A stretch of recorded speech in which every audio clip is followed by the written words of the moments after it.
Please use a keyframe frequency of 4 seconds or less. Currently, keyframes are not being sent often enough. How about no? Alright, and we are live. We're live? Yeah. Are we going out? Yeah. Okay, hold on. My soundboard isn't booting up. That's weird. We'll just keep going out loud. Hi everyone. We'll be doing this in a I got some new keyboard stuff I wrote myself, so I don't know. Okay, well, go ahead and do that while I'm trying to get this to boot. Well, I don't know. This probably won't sound.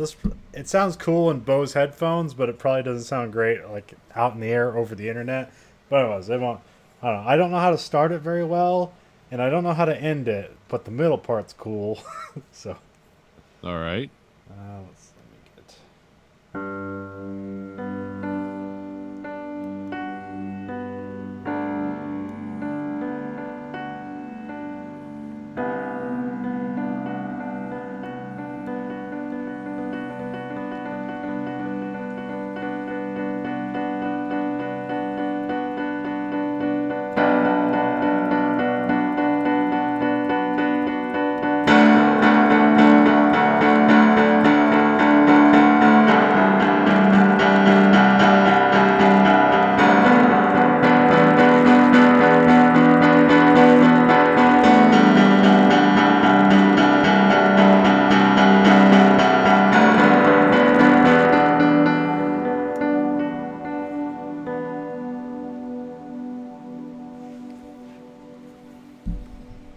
That sounds pretty good.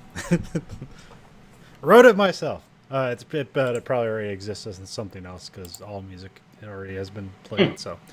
Yeah, there's only so many notes on the keyboard. Okay, I'm ready. I am recording. From the industrial wastelands of Michigan to the fruited plains of Iowa, this is the American Private, Restart. share capacity.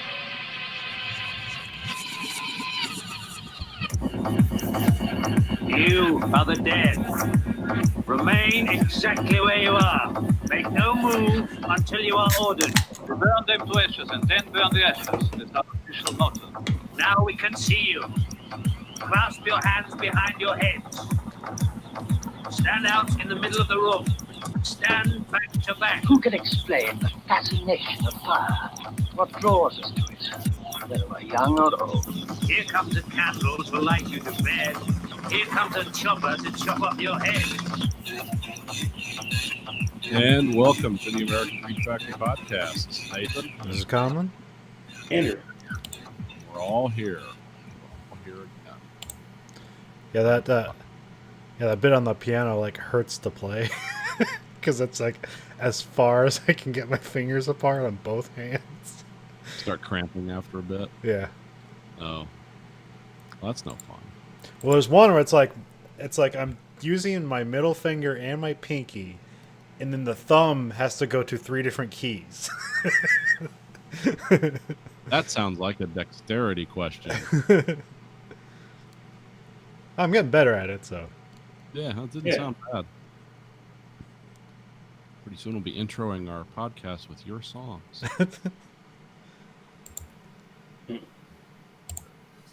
So, it's been a beautiful New Year's week.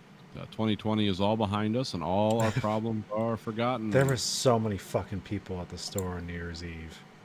Really? Yeah. It's Were like, they buying liquor? yeah, pretty much. But yeah, it was like I didn't even see it like that packed during the holidays. It's like, man, people are really wishing like once this New Year happens, everything's gonna go away. It's just ensuring, no, it won't. That's weird. I've left the house maybe 3 times, and today was like my big day out. Yeah. So that's strange. And today it was like a ghost town out there. No one was out. Well, yeah, like on New Year's Day, it was a ghost town, so that was nice. It's like, oh, thank God, there's no fucking people here. On New Year's Eve, everyone was in there spitting in each other's mouths, hugging. And that was just like 1 in 10 people just don't have a mask anymore. It's like, oh fuck, just want to punch him. Really? Just want to punch him in the fucking mouth. Well, I now mean, it's not. super Well, it's not everyone. It's like 1 in 10 people I see, which is a different ratio. So Well, I mean, either way, I mean, now that Super COVID exists, not wearing a mask at all seems even stupider now. But yeah, I don't know. that's rugged individualism. Freedom. Dumb being the operative. They should just put a bunch of loaded guns with one bullet in the parking lot, saying "Go out on your own terms." They can do that anytime they want. Hopefully not in the store where you might have to clean it up. Oh, you said in the parking lot, so Yeah, parking lot. Nobody has to clean that up. no, I mean, I've been to the Walmart parking lot. Nobody cleans it up. no, let's just let the weather do it. Let the trash grind away. Get our Mad Max prices with our body lot, with our decomposing body lot parking lot, and then come inside and then with your guns to get the best deals possible. We had like I can't believe all the Walmarts that are closed around me. Like, they're like closed. yeah, they closed them. Like this all happened last year, but Oh, okay. it's the ones where they put they built a new store essentially, and then like 2 months later, like, oh yeah, it's closed.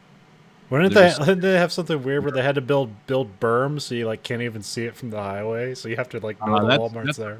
Hoity-toity cities where they don't want you to go to the Walmart there.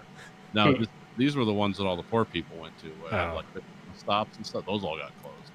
But they built brand new Walmarts, and they were the new store inside, and then they closed them. Because I was sitting in the parking lot of one today eating baklava, and like, this is weird because this still looks brand new. Well, They because didn't board the windows or anything. It's just all sitting there like it's ready to open again. you remember like 5 years ago or something like that when they had Operation like Jade Castle, when they had all this stuff run out of abandoned WalMarts in the Southwest and shit like Jade that. Helm, yeah, they were gonna. Oh, Jade Helm, yeah. So now it should be like Corn Helm or something like that. Just a Midwestern take on Jade Helm. It's like they're closing all these Walmarts in Michigan, man. That means they're going to take over the military, right? They got fighter jet stationed in the freezer section. Always what it means. There's a guy who was a manager at Walmart, and he was also a reservist, but he got deployed. He went to the same unit I went to, but I wasn't there when he was. And he got deployed to Iraq, and he didn't get deployed as his actual MOS, so he's like security forces. And a lot of times he was like a maintenance unit. So a lot of time they'll have a wrecker where they go up and pick up the wrecks. Yeah. And so somebody at Walmart, we had like a donation bin where you donate clothes, and so somebody decided to set that on fire.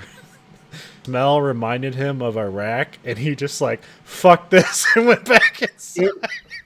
Oh, the burning clothes. Yeah, Smelled like, and, oh and, god. well, and it was a big plastic bin. So like all the wrecks apparently, after an IED and stuff like that, and they smelled of burning a plastic container and used clothes. Oh, what a nightmare! You wouldn't even think of that. Wow. Oh man.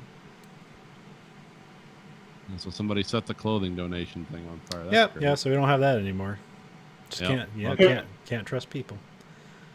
Yeah, I don't know who does that. Who's like, yeah, this is my plan. Especially because there's cameras like all over parking lots, or there used to be. Nah, I don't think they care. Probably they just turn them off. So like, we don't have to deal with it. We just care what goes on inside. They took a lot of the clothing donations things out of here because no one was picking them up anymore. Companies that they hired to pick them up went bankrupt, so people just started, of course, throwing clothes in the general direction of the bin. They're like, what? Did we have a gypsy encampment here? What's going on? This is crazy. But yeah, so they got rid of all those. No. Because now all the YouTube videos I see of people just going around to thrift stores buying retro clothing and selling them for a shit ton of money online. I'm surprised nobody like picked up on that. And it's like, yeah, I'll take your stuff. I don't believe that stuff. I mean, Sure, it's fine, but like I just always remember like how every like kind of like work documentary series, I'm always fascinated by the first season, and then I see how it's staged for the other seasons, and I can't watch it anymore. I got into Storage Wars once because And like they just had like 2 seasons ready to go. I was like, oh, this is kind of cool. It's like, I can't believe you just like buy a locker and all this cool stuff inside. And then you find out like they were just like, yeah, they're actually buying the lockers, but then they're just throwing shit in there afterwards and like, look what we found. Yeah, here's a bunch of old newspapers. Oh, look, an Fender Stratocaster. How did that get up there? Because what I liked about that and Pawn Stars is like how it's kind of like this weird nebulous like way to like a history story about like, or it's like the plot is like we have a thing. It's like, what's the thing? They reveal the thing. It's like, what is it? And you get kind of a history about it. That was kind of fun, but they kind of get away from that, and then it just ends up being like, how valuable is it? It's their treasure. Yeah, because the first couple seasons of Pawn Stars were like something like one of the best TV shows on History Channel. And then it was like, oh, yeah, they don't even have real people coming into the shop. It's a fake location. They have people staged come in there with their own stuff. And then it's like, oh, that's cool. Not. Because, yeah, isn't that still one of the top tourist destinations in Las Vegas is the pawn shop or whatever? Probably. Oh, yeah. I mean, that show was interesting before it became about the people that work at the pawn shop, which some of those people were interesting. The old guy was interesting, like his history of what a pawn shop was. Oh. He was kind of cool. He's just like, this was just a bank for poor people when I was growing up. They cash checks and do everything because poor people couldn't afford banks because they charged too much money. He was like into the history of what pawn shops were, but then it became just this weird personality-driven thing where it's like, oh, okay. They gotta make fake storylines. Oh, Chumley got the wrong subway order, and that's half the episode. The show about Chumley was when they raided his house and found meth and machine guns. Wait, I want to see that episode. This guy sounds pretty cool now. He's got a vault room full of meth and machine guns or whatever it was. I don't know. But, Something like that. yeah, I mean, crazy. The only History Channel show that seemed to survive all that like fake prestigious bullshit was American Pickers, but I don't know what the story is behind that because the guys are from Iowa, so I kind of hope that's like halfway true. But at the same time, it's like, yeah, they never seem to go to a place where they don't find something. Like, yeah, it might be one thing they find, but it's like I think one of the better ones was American Restoration, because it's that one guy who looks like Scott Bakula who does like all these restorations for the Pawn Star guys. Because then that one's actually just about like restoring art pieces and stuff like that, and like. That isn't, I mean, even if it's contrived, like we found this thing and now it's valuable, you still get what's cool about it is the process of him like restoring art or not restoring it. It's like, this is why you don't restore it, because the value's in its being old ass and all this patina on it. Like you just clean it. Like you don't restore it. yeah, and that show only lasted like what 2 or 3 seasons at best, which was surprising. I thought it was still on. I don't Oh, know. maybe it is, and maybe they redid it. But like when I originally started watching that, like I watched it just as much as American Pickers and Pawn Stars, and yeah, it was a really good show. I haven't watched any of that stuff I just stopped. I mean, I don't watch regular television, so I think the last one that like got suckered into was like Gold Rush. Oh yeah, that too. I like that show. And what was amazing about that show is like the stars of that show are failures every year. They're not good at finding gold. It's just like, well, I hope, and they go on hope, and it doesn't work. And I heard those guys really don't get paid much for the show, but they're the stars of it. I was always fascinated with that. The people that were digging the Money Pit show, and it's like they've done the same thing everyone else did at the Money Pit. You just show up with all kinds of money and equipment, keep digging a hole and never find anything. But they like throw shit in to make it. Those things, it's like in its 6th season. And there are a couple guys from northern Michigan that are just like, yeah, we think there's something down here. It's like you've used ground radar, the most sophisticated, what would you call it? Like some of the most sophisticated dredging equipment known to man. And you're still like, oh, we found a clay tablet with Latin writing on it. It's like, that's interesting. I want to see a bar of gold. Because that's like what you're talking about, it's the Money Pit off that island. But yeah, that was interesting. I also remember kind of a hypocrite, because I always think about like, oh, reality TV sucks. It's so stupid and trite. And I realize like I've watched like 10 seasons of like American Chopper, fully sucked into it, and like talk about it with that like personalities and stuff like that. Like it's not reality television. I don't know. At least at the end of an episode of American Chopper, like something is produced rather than Yeah. the stupid drama. But Well, because you guess what season Gold Rush is on right now? 16. Oh, they just finished season 11. Oh, okay. Because like a month ago, like I wonder what happened to that show if they ever like struck gold or whatever. Because like I was like, oh yeah, they're always losers. They never make money. And I didn't know how much they got paid for the show, so I figured it was like a break-even point. Yeah. Every synopsis for like every season is like they fail again. Like they try new minds, they try new things, and they always fail. And it's like, exactly at what point do you like lose everything you have and stop gold mining? Because you're not making that much money off the show. History Channel's not paying you $25 million to do this show every year. One I liked and watched faithfully from beginning to end was Axemen. Oh, okay. Only because it reminded me of everyone I've ever worked with. It's just, it's like, this is what these guys would be doing if they weren't building cars. Because everyone's job sucks. Everyone's miserable. You can make a lot of money at it. These guys often didn't. And then you had like, but yeah, people that cut down trees for a living, you wouldn't think that was interesting. But actually, a lot of them had darkly powerful lives. A lot of people died too, not on the show or because of the show, but just outside the show. Like one guy's granddaughter got ate by a pit bull. That wasn't covered on the show, but it's like they're off the show now. It's like, oh, that's horrible. And then the other guy died in a car wreck, and there were some other people that but it just seemed like just an eclectic group of people that are just showing up to do just hard, dangerous work, and it's like every week. And then the ice truckers, that was interesting. Like the first 2 seasons, I kind of checked out after that because that men and machine stuff will draw me in. But ice road truckers, it's like, yeah, we're driving over the same. We're doing it again, guys. We're driving 20 miles an hour on ice. And it was a lot of interesting characters and people that did it. I was surprised that first season that diamond mining company that they were delivering stuff to, like they're notoriously secretive about everything. And I was amazed that they let them, because they only did 1 season there, and then they said, yeah, we're not doing this again. This is too much. That's why they had to move from Canada to Alaska. But now, what I've been hearing about recently is there's a show, I think it's on Netflix. I think you can get them all now, but it was like you could only get the 4th season. It's a show called Alone. Okay, yeah. Where basically it's sort of like a survival show where like you give random people. Remember that show Survivor Man? Yeah. Well, what if you gave people who weren't trained in surviving or thought they were trained in surviving a camera and they go out and try to survive on their own? And that turns out a lot of people fuck that up. Yeah, imagine you're going into the Alaskan bush, and here's a Leatherman and a camera and a heat source, and you guys stay out there a week, and some of these people are raving mad after 3 days. Like I hear shit at night. It's like, yeah, you're in an uninhabitable wasteland. You're gonna hear weird shit. Oh, there's stuff where like people are like trying to calculate like, oh shit, I need calories, or like I'm just gonna die out here, and like there's just like nothing that would give you that much calories out there.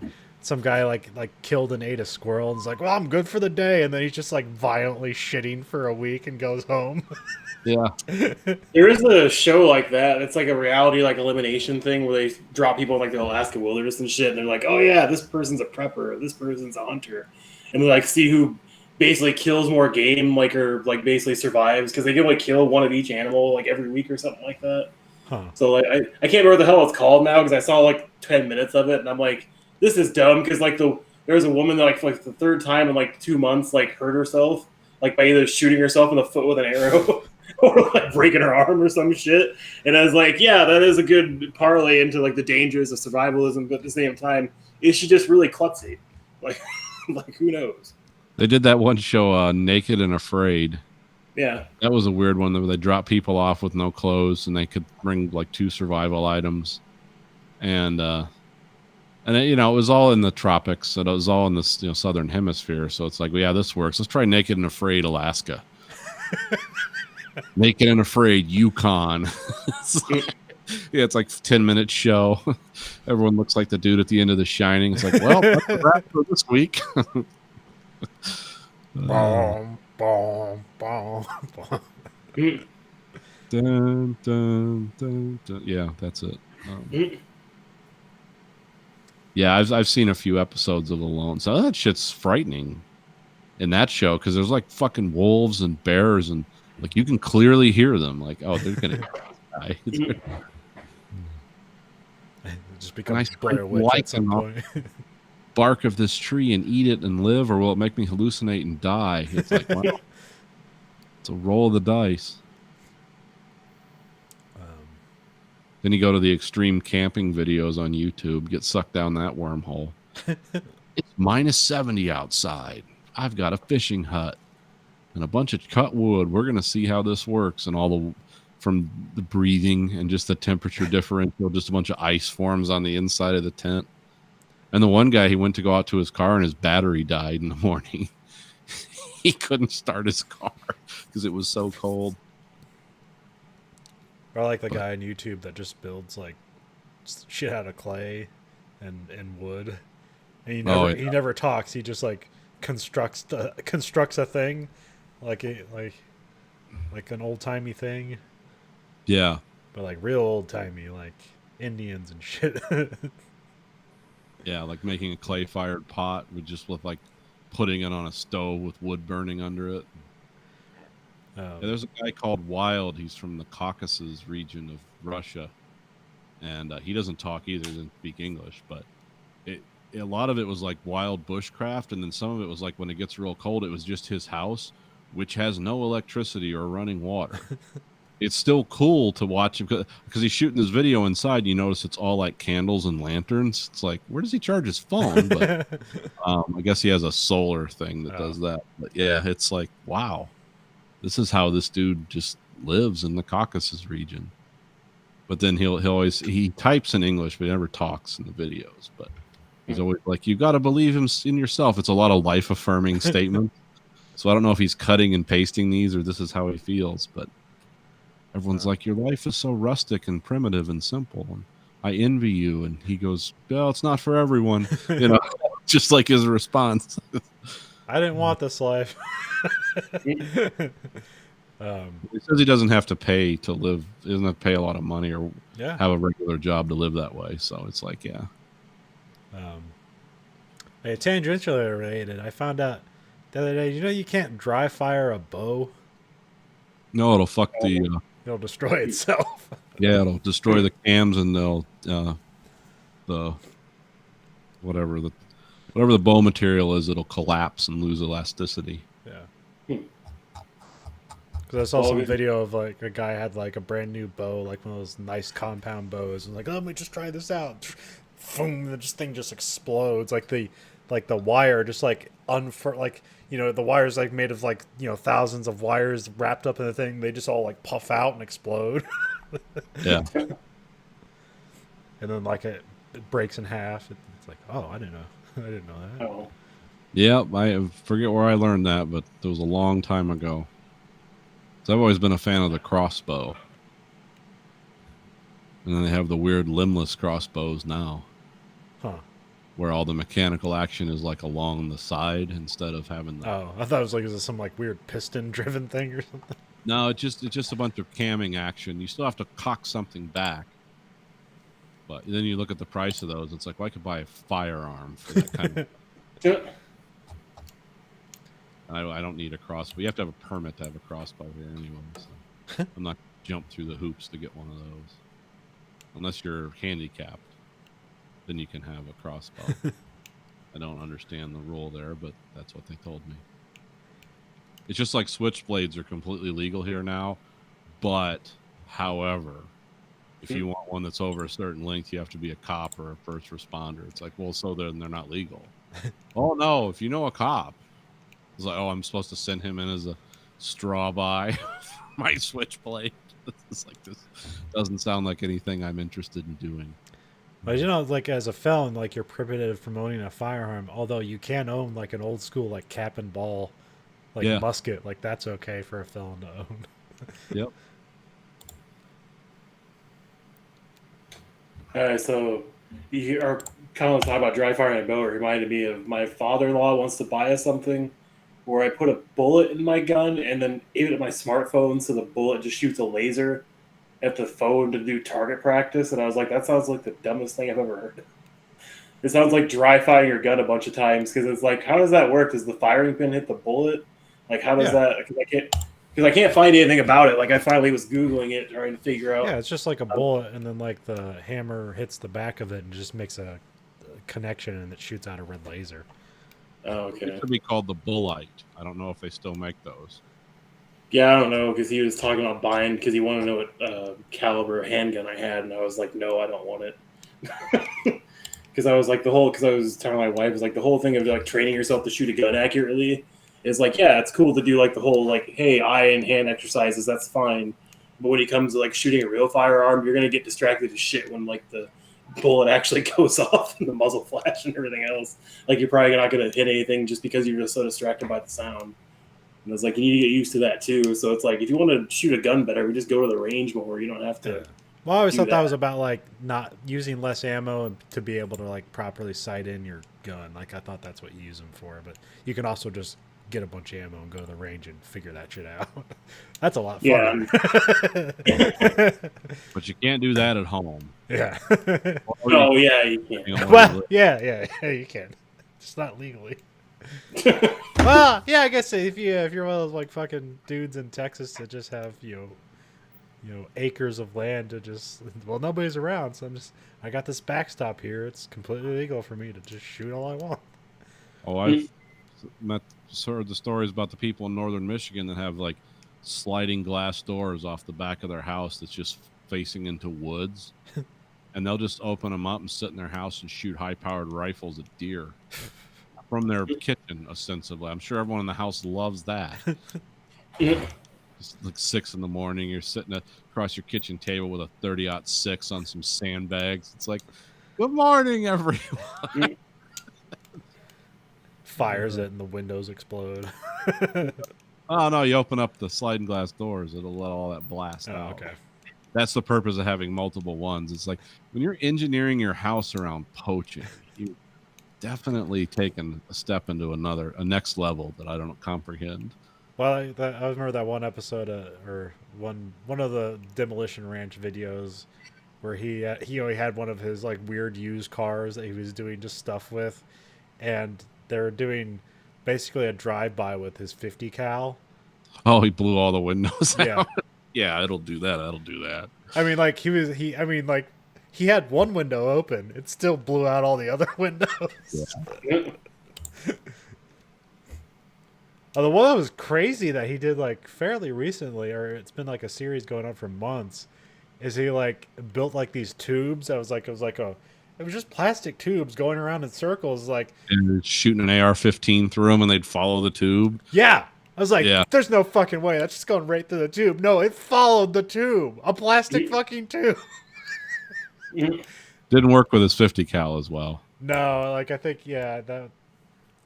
He Yeah. made that out of metal pipe, and it just Yeah, that one just snapped right through it. Like, well, even when he took one of his M16s, and he just bent the barrel back at the scope. Like Yeah. it's like a fucking over a 90-degree angle. It's like, I don't know, it's like 110-degree angle, and it went fucking through the barrel and through the scope. yeah. I don't know. I guess gas is a wonderful thing. So Yeah, I was surprised at those episodes because like they were like twirling around and stuff, and I mean the bullet would just basically fall out the end with no velocity left. Yeah, But yeah. still, it was like this is weird. So I know the Germans played with that, like they had those corner shotguns. yeah. But no one ever fully followed up on it. I guess Well, those you got saw really those but they had like a pretty slight angle. Like this is like severe angles. It's like there's no way Yeah. that's gonna work, and it works. It's Yeah, I guess the problem the British had or the Germans had with those ones that were slightly angles, they were still fully automatic. That became such a heat where that bend was, the gas would just melt through it. But when you're just firing one shot at a time, then yeah, I was pretty impressed by that. I mean, that's something I've never thought of doing. I figured, well, either that's just going through or it's going to fail in some other way. And I don't really have guns to experiment with because I'm not a YouTube millionaire. I'll just let that be what it is. And then this guy did it, and I was like, oh, wow, that works. I'll never try that because I'm scared to death of it, but it does work. I can Nathan, show other gun crazy people this video and they'll be impressed with it. And then they'll do something stupid. It's like, why is that guy dead now? Well, it comes back to YouTube. Well, YouTube wouldn't have demonetized gun channels. You could have like started off with like one gun and called yourself the Hamburger Ranch or something instead of the Demolition Ranch. It's like, I'm reviewing this hamburger this week and this handgun. Let's go out to the range and try both. And then My just like one. favorite, my new favorite is the guy from Kentucky Ballistics. I think I've talked about him before, where he'll like shoot an elephant gun at like the most bizarre, and it's a double-barreled elephant gun, like a 500 Nitro Express, and he'll shoot it at different things, and he does all kinds of crazy stuff. But yeah, when he was shooting, like, what was the most impressive thing? I think he shot into like a running car, like the engine was running with that elephant gun, and it just like immediately the engine was like it just shattered the block.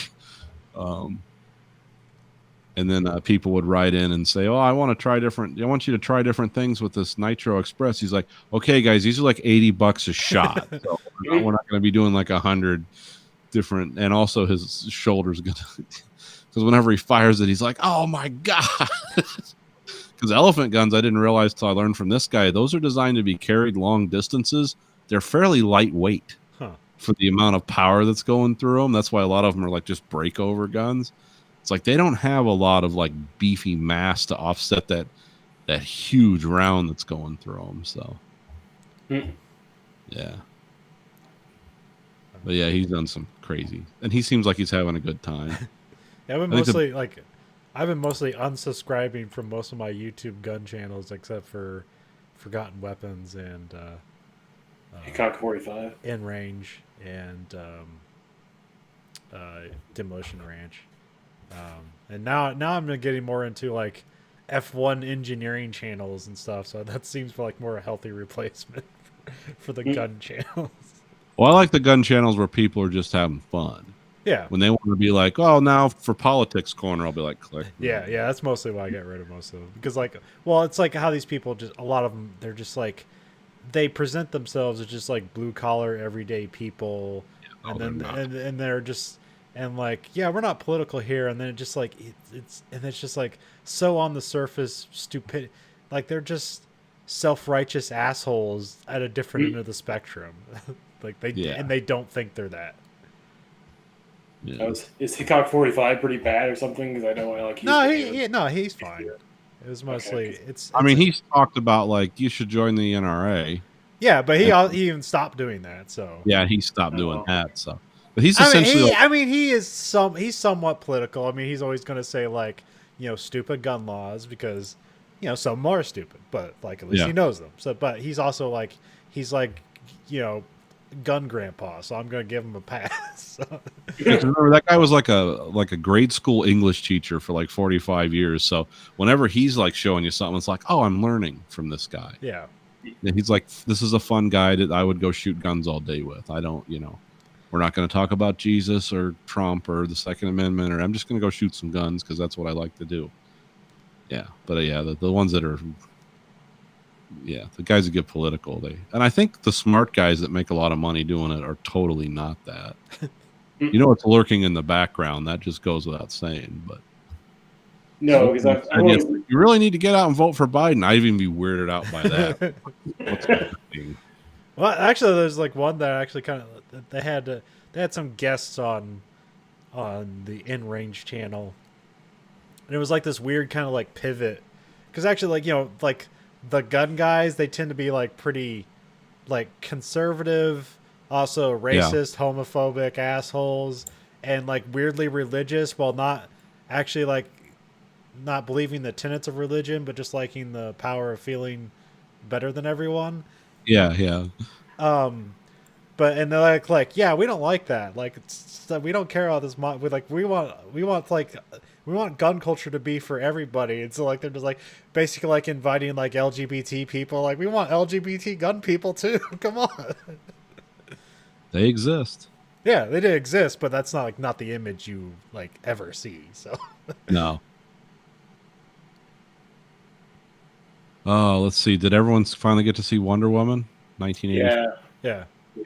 You tell by my statement of yes that no. I thought I gave you a footing of low expectation, but even then, No, I did get a low expectations, but even lower than that. That was like it was pretty goddamn awful. Yeah, I don't. I can't believe this is the same people that did Wonder Woman, the first movie, which was pretty good. Well, it's 2/3 of a good movie, but even Yeah. but even I've been hearing like stuff like taking that back now, where it's like, no, it wasn't a good movie, and like every time they give a reason why, it's like, well, I mean that's a good reason, but like I remember liking it. I even rewatched it like at the start of this year, and it's like, yeah, it's problems, but I still just like it. Yeah. But because like with this, like I think one of the problems is just it's just way too long. Like I said, like this Wonder Woman 84 is longer than Born on the 4th of July, and there's no reason it should be. And I'm thinking of like, hey, what can you cut out of this movie? I'm like, well, the first sequence at the Amazonian like island, cut all that shit. Like it all has purpose. Like that comes back around to be meaningful, but not 15 minutes. But like, cut it, man, cut it. The other big one I think you can cut. The invisible jet scene. Get rid of it, man. Yeah. None of it held together. That and somebody's point where it's like, yes, this movie keeps fully fueled jet fighters on the runway, ready to be in his service flying biplanes translates totally to jet fighters. They're gonna fly all the way from Washington D.C. to Egypt. That was the stupidest fucking scene in the movie. I mean, you can see why it's important. It's like, oh, they're like falling in love again or whatever. Even though I think they had sex. That was a weird twist. Now people are saying like she raped that guy that like Steve's is taken over. That's like incidental rape because he didn't consent to it. So I was like, that's a weird wrinkle. I mean, I get it, yes, technically, but Yeah, it's one of those things. It's like, yeah, I can see what you're saying, but don't know why you're saying it. I'm sure that's why they put it in there, just so Wonder Woman could rape a guy. That's purely why they put it in there. That's exactly it. Well, no, it was just a lot of people brought up good points where it's like, well, I hope that guy didn't have like a job he needed to get to or a family that he was part of, because why Steve Trevor had to come back in that guy's body instead of. I mean, if you're just gonna have nonsensical bullshit, why not just have him come back as this real person? They seem to. Well, they're committed to that, like the property of this like wishing component didn't necessarily like make things appear out of thin air, even though sometimes it basically did, like when there was just suddenly oil on the land. But there's like when those missiles kind of appeared out of nowhere, but then when the wishes were taken away, they blew up, or even that wall, it didn't just disappear, it blew up. Yeah. So, and I guess the wall just kind of like grew out of the ground, but wasn't necessarily, it didn't appear out of nowhere. Because I like that bit where it's like, why is that car in the air? It's like, oh, it's on the wall because it grew out of the ground. I was like, oh, okay. And I really like Kristen Wiig, but I always like her in everything. So that doesn't, because like people are saying like how like if you look at her character, it's just so one note where it's like, oh, she's a dork, and then she becomes hot, and then she loses all her humanity. It's like that's pretty common trope, but I just like Kristen Wiig, and I like that, you know, at the beginning she's like helping Wonder Woman, so she's like a part of the crew, and then she can't give up like this power she has. I found that I don't know, captivating is not the right word, but I liked it. So as a character arc for her, and I like Pedro Pascal's like just like skeezy bullshit artist. Like it's like in his like it's like I found that clever. I mean it didn't end the end's kind of cringy. Like I think that's what like I would be better with the movie if it didn't end so cringily. Yeah. But I mean, Pedro Pascal's character was fine. That was probably the only part of the movie that I liked. Like you said, the cringe moment at the end's kind of stupid. Like he faces no consequences, and he just kind of like evaporates, even though he's supposed to be this big bad. And like he's actually based off a DC villain that like literally killed superheroes, and it's like he's supposed to be this intelligent person that uses his mind to fuck over superheroes. And I think I would have rather seen that angle than this. But I don't know what they want to do. He's clever, because I was like, you know, he wishes him to be the Rock. So basically he's taking the not Dwayne Johnson, but you know, the wishing rock. And he so then like in like the whole thing about this is like there's the twist, there's the consequence. So like he grants people's wishes and then he just like, well, now I get what I want because that's the twist.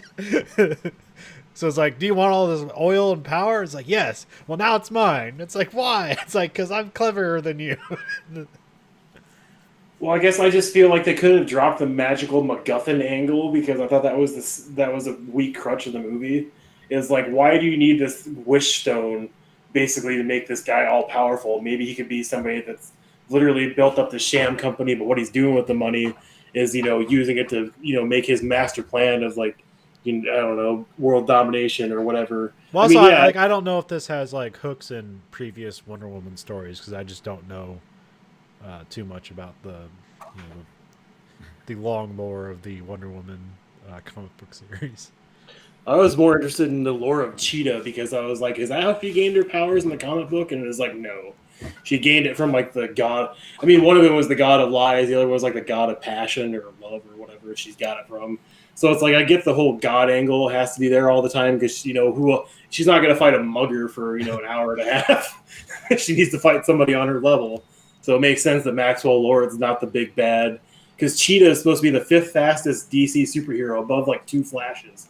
She's supposed to be faster than that. Supposed to be strong as shit. Supposed to have magic abilities like a magic sword and shit she can bring out. And it was like, oh, okay, yeah, that's not really going to happen with a new character reveal and stuff like that. But like everybody hated the CGI part of it, and I was like, well, it wasn't bad, but it wasn't great. I thought it was fine, but like anytime people like point out a new thing to hate on this movie, it's like I can't disagree, but like I just didn't like hate it in the moment. So. And I mean, there's only really 2 or 3 fight scenes in the whole movie. There's the mall fight scene in the beginning. There's the Middle Eastern car chase, and then there's the which I really like that. Although there's the parts where she gets out on foot and she can run faster in cars. There's times when it looks good, and there's times when it looks really silly, and I don't know. Like I don't know, and I don't know if they're like just digitally doing it or if they're doing the magic carpet thing. Have you seen the magic carpet stunts? I don't think so. So what they did it in the Avengers, like there's that part where like they're running down like the tunnel, and like they're like running past cars and shit. And how they did that, and they did it practically, is that like they were on a car that was like dragging a heavy mat, and then like they're being dragged at the speed of the car, and then they're running on top of a mat. Oh, okay. And they call it the magic carpet. Sounds dangerous. Yeah. Yeah. No, I mean, there's parts of that movie to like, and it's not all bad, but at the same time, well, also like I like when she's like swinging around by things, and like even like swinging around by lightning on the clouds. But then when she just starts flying, I thought that was like too far. Like just have her swing; it's cooler. Like I could buy that she like her whip is grabbing onto nothing and she can swing, but her just like flying in the air. It seemed like it was just like something out of the what's that sci-fi series with the Hitchhiker's Guide to the Galaxy? Like remember in the later books where like they can fly? It's like, how do you fly? It's like, well, you just fall towards the ground and miss, and that's how you fly. And then suddenly the character can fly for like the rest of the series. Well, because so more things about like the Cheetah lore, like backstory. So the character they used was from like the Bronze Age and going on until like modern day when they rebooted it. But like she's kind of like a modern day like female Indiana Jones that like wants all these artifacts that she wants to complete her collection and stuff. So like in the comics, like she wants Wonder Woman's lasso of truth. So she like lies to her to get her there and steal her stuff. And then she grabs the lasso of truth and like tells all of her plans. So Wonder Woman leaves and flies away or whatever. So I was like, oh, yeah, that was a dumb plan. I'm glad to grab the lasso of truth so I can lie to you about something. At the same time, it was like I found that more compelling than because I did have a problem with the whole like Kristen Wiig always plays like the dorky, weird woman. Like I know that's what she's suited for, and that's why I like her and things. But a lot of people did point out that trope where it's like, oh yeah, the woman that nobody notices because she's just so awkward and weird, and now she's all attractive and hot and shit. And it's like, yeah, I didn't. Well, like some of the stuff I would have bought because like when you have that opening not the opening scene, but like the opening mall scene. Yeah. It seemed like right out of like an '80s schlocky TV show, and I was like almost okay with like, oh, we're gonna do this. All right, that'll be interesting. And then they just kind of like didn't do that after that. They just kind of had a lot of different genres throughout the movie. They didn't stick to one. Yeah, I mean, it's I don't know. Like they even brought up like the dressing Steve sequence because it's like he's been there for like a week trying to find her. Like how does he not like know how to dress himself and how things aren't as magical as they appear to be with her. Like that was wasted time in the movie because it's like he's obviously knows what the hell he's in a different time now. The magic should be mostly gone from him. Like, oh wow, what's that? A trash can? I haven't seen that for a week or whatever. So. Well, I think it was role reversal from the last movie where you think of like Wonder Woman as being the fish out of water, and like they have a clothes changing scene in the Wonder Woman as well, and so this was just kind of like the reverse of that. But yeah, and I think people. I mean, I know somebody brought that up too, but I can't remember what their point was. I think it was just basically like, yeah, she was a fish out of water, and she was trying to adapt or fit into their society, but obviously did not at the end of during the movie. She just wore her old outfit. But a lot of people point out like the action sequences were crap compared to the last one. Like there wasn't really any. I mean, the car chase was probably the best one. yeah, that one's good. But I mean, what 2 hour and 30 some minute movie where it's like 3 action scenes in it? Yeah, And it's a superhero movie. That's pretty. I mean, either like you said, cut like an hour out of the movie, and like leave all the. That's the thing is like what you can cut the most out of is like all the Wonder Woman stuff, which is like bad. Yeah, because people liken it to a really bad romantic drama for most of the movie, and it's like that's not what people signed up for. Because that's why I have a problem with her direction of this. It's like she was. I mean, yeah, she didn't write the script, but she didn't have to do everything exactly like people wanted it. And I don't know if she just didn't care, or like the reshoots changed a lot of what her vision was, or what. But I guess I don't know. And I don't know if like COVID affected reshoots at all. Like it may have. And maybe like the last CG scene might be what it was because of reshoots, but I don't know. Well, Patty Jenkins was given a writing credit on this script. She was not on the first one. Oh.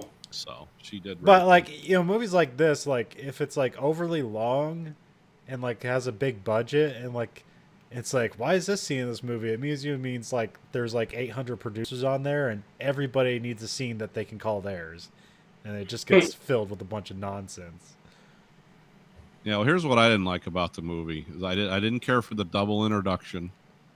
We had 2 introductory scenes.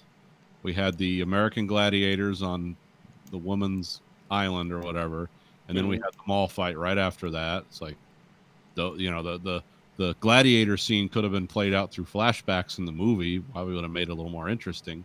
I didn't understand. I mean, I understood the character's motivation, but I didn't understand his mechanism of power through the wishing stone. It didn't seem to have like the same rules to it all the time, and I thought this guy was going to be more of like an evil industrialist. I know this was supposed to be some caricature of Donald Trump in a way. Yeah. There's a lot of those images in there, but it was also a lot of like, this was more of a pathetic guy than just some evil capitalist who didn't care about anything.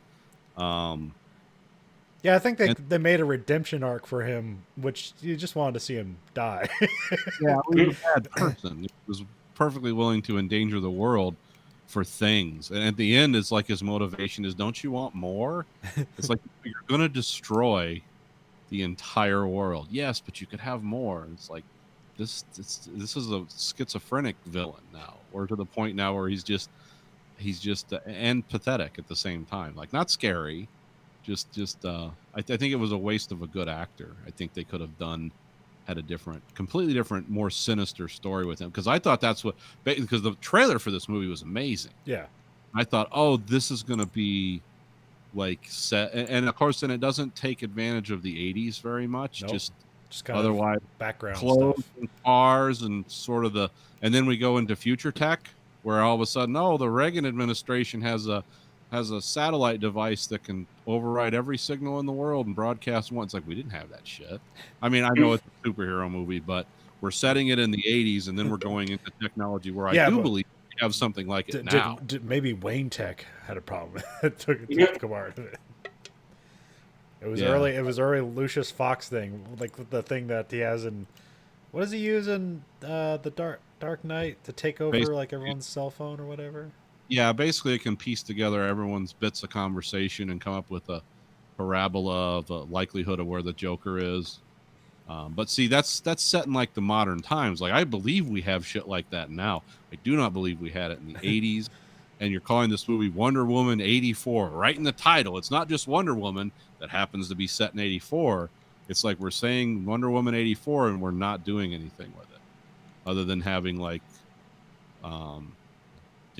throwback fights or kind of silly fights initially, set in a mall, which, those are things that don't really exist anymore. Not conventionally, at least. But yeah, I watching this movie for 2.5 hours, I was baffled. Like, I was like, what is this story? What does this mean? I mean, I can understand the characters, like, it wasn't difficult to decipher, but it's like, why would anyone do this? Like, it doesn't. And I don't like things that have a magical component to them either. And I know it's superheroes and that's all weird, but it just seems like now you have an enemy with boundless capabilities, which basically he wished to become a genie, which we learned from Aladdin you don't do. It's like, yeah, all these. There didn't seem to be a lot of sophisticated thinking or evil guy thinking in this. No, and I think they were forced to put a magical element in there because she's magical or godlike. Well, yeah, because like her stories are about her like fighting gods and stuff. So that I thought that made sense, but also she's still like hiding in a modern world. So I don't know about Wonder Woman comics or anything. I just thought she was like some immortal warrior, like kind of like Thor with some backstory there, but there was kind of like limitations on, because with Thor, it's like, well, they're not, they don't have the power of gods. They just have a technology that you can't tell apart from magic. yeah, And they've had it for hundreds of thousands of years. So that's not really magical. I mean, it is because it enables you as a writer to come up with a lot of neat solutions. well, but basically Wonder Woman, it's like, think of like all the Greek mythology and stuff, and it's like, well, that stuff was real, and then like that kind of stuff, like for reasons fading away and was kind of like contained on this island, never be to be let out into the rest of the world until Wonder Woman gets out. So like think of like, because Wonder Woman gets out, like suddenly like the gods are starting to like rise back up. It's like, oh, it's okay to be gods again because Wonder Woman escaped the island or whatever. Oh, okay. I didn't put all that together. That's one component, but also like, think of like the original Wonder Woman TV show. Like that's just like she's a lawyer and she's Wonder Woman or something. Yeah. Yeah, but I mean, if you're really trying to make him a Trump analog and make him, I mean, not this, how smart Trump is, because he's not, he's fucking stupid. But at the same time, Maxwell Lord in the comic books is supposedly some evil genius that has these plans to topple whole empires and whole superhero organizations. Why not bring the same thing to this? Make the pen mightier than the sword, as it were. You don't have to have the whole magical MacGuffin element. You could still have something, magical in it. Maybe like he somehow obtains some artifact that beats her or whatever. Fine, but like, why have the whole wish stone thing? Because it drags the movie down and it makes it stupid. I mean, I like the idea of like he's just like tricking people into making a wish, and they don't know he's basically a genie, and then like he gets what he wants because once they make a wish, he basically like the turn, like the bad part of the wish is like he gets what he wants, and so I just like how he he was conniving about that, but at some point it seemed weird that he was like running out of people that could wish for things so he could get what he wanted.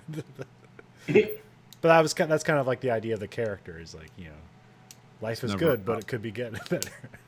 Yeah. No, it's a, I don't know. It's a flawed movie and it needs, Yeah. I don't know. But also I don't know. I found parts to enjoy about it, but also like, that's why I'm not a good critic, because I usually find a way to enjoy a movie. And I thought, because this was at home, I wasn't in a theater, And if I wasn't, if like I was like scrub watching some of it, it's like I think I can skip this scene, and I was fine. I was editing the movie as I was watching it. Well, I mean, yeah, it's I don't know. Like if I paid money to see this in theaters versus seeing it basically for free on HBO Max, I don't know if I'd feel worse about it. Yeah, I mean- yeah. If I had to sit through 2.5 hours, if I had to go in a movie theater at 11 o'clock and come out at 4 o'clock, I'd be mad. It's like, well, I fucking saw Wonder Woman. It's like, why couldn't this be like the trailer? The trailer was cool. Yeah, and I don't know. Like I know her directing career is gonna be fine. Like she does, not a bad director, but at the same time, it's like this is definitely not gonna be a No. bright spot in your resume. Well, it's going like, forward. it's like it seems like the things she's strong at like aren't on display necessarily in these movies, which is like character stuff. Yeah, and that was something. Because I think sort of like I don't know what her stunt coordinator is, but like I'd say like a knock on her action stuff is that like her action stuff seems outdated. Like it seems like it's early 2000s. Like oh, we're just learning how to rip off the Matrix. Like that's what a lot of the Wonder Woman action scenes are like. Yeah, a lot of just like slow mo and stuff like that. And like you can still do slow mo, but it seems like unnecessary slow mo. Like we're slowing it down because we think it'll make it cooler, not because it has a purpose. Well, I mean, there has to be some translation too. I mean, yeah, you have the feats of strength part of the action scenes, but there's no other like part of her on display, I guess, as far as like powers. So maybe that's what they're trying to do is make it seem like she's even more superhuman than just incredible strength. Well, I think with this one, that's like almost like a video game where it's like having her gain powers. But I don't. Was she flying around in Batman versus Superman or Justice No. League? I don't think she was she? No, I don't remember that. Yeah. Because somebody even brought up a comparison to like the one there at She's Superman's like- funeral. Jet.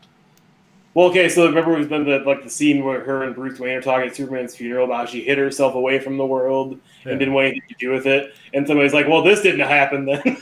It's like yeah, that makes sense. I think actually like my biggest problem with Wonder Woman 84 is I can't believe that she spent 80 years and like still was missing Steve. Yeah, That's a long widow's a long time to be angry. Or it's just a real condemnation of just American men in general. Yeah. No one else could meet him. Fine. Yeah, died in World War One. but no, Oh mean, yeah, I guess that'd be more like 70 years rather than 80 years. Yeah. I'd say Eh, close. I mean, should we go into a superhero movie expecting more action and to be entertained every minute of the movie? I mean, I know well, Marvel I, said don't think, I think I don't know, also I think a lot of the of the what do you call it, the DCU universe films, like the Wonder Woman one was kind of held up as the best one, Mhm. and it's just kind of disappointing that they didn't like oh good, they're getting another one, maybe it'll be even better, and it wasn't. So Well, because I mean, Marvel doesn't make all great stuff. Like Doctor Strange is shit. Thor 1 and 2 are crap. Iron Man 2 is crap. Like they make. I mean, I like a lot of the aesthetics of Doctor Strange, but Well, the aesthetics are good, but the story is shit. Like I don't like any part of that movie. It's really. I don't. I mean, it's not as bad as Thor 1 and 2 and friggin' Iron Man 2, but it's not Yeah. good. I mean, not that all their movies are cinematic masterpieces, even, but like they seem to have an upward trend with things they try. figured out how to make the same movie with different parts. Yeah. and they trick you every time. Well, because I can't even. I mean, like maybe Aquaman 2, I'm still excited for, even though I don't like Amber Heard still keeping her role, because that's stupid as shit, to be honest. Like, why would you keep her in her fucking role if she's a horrible person?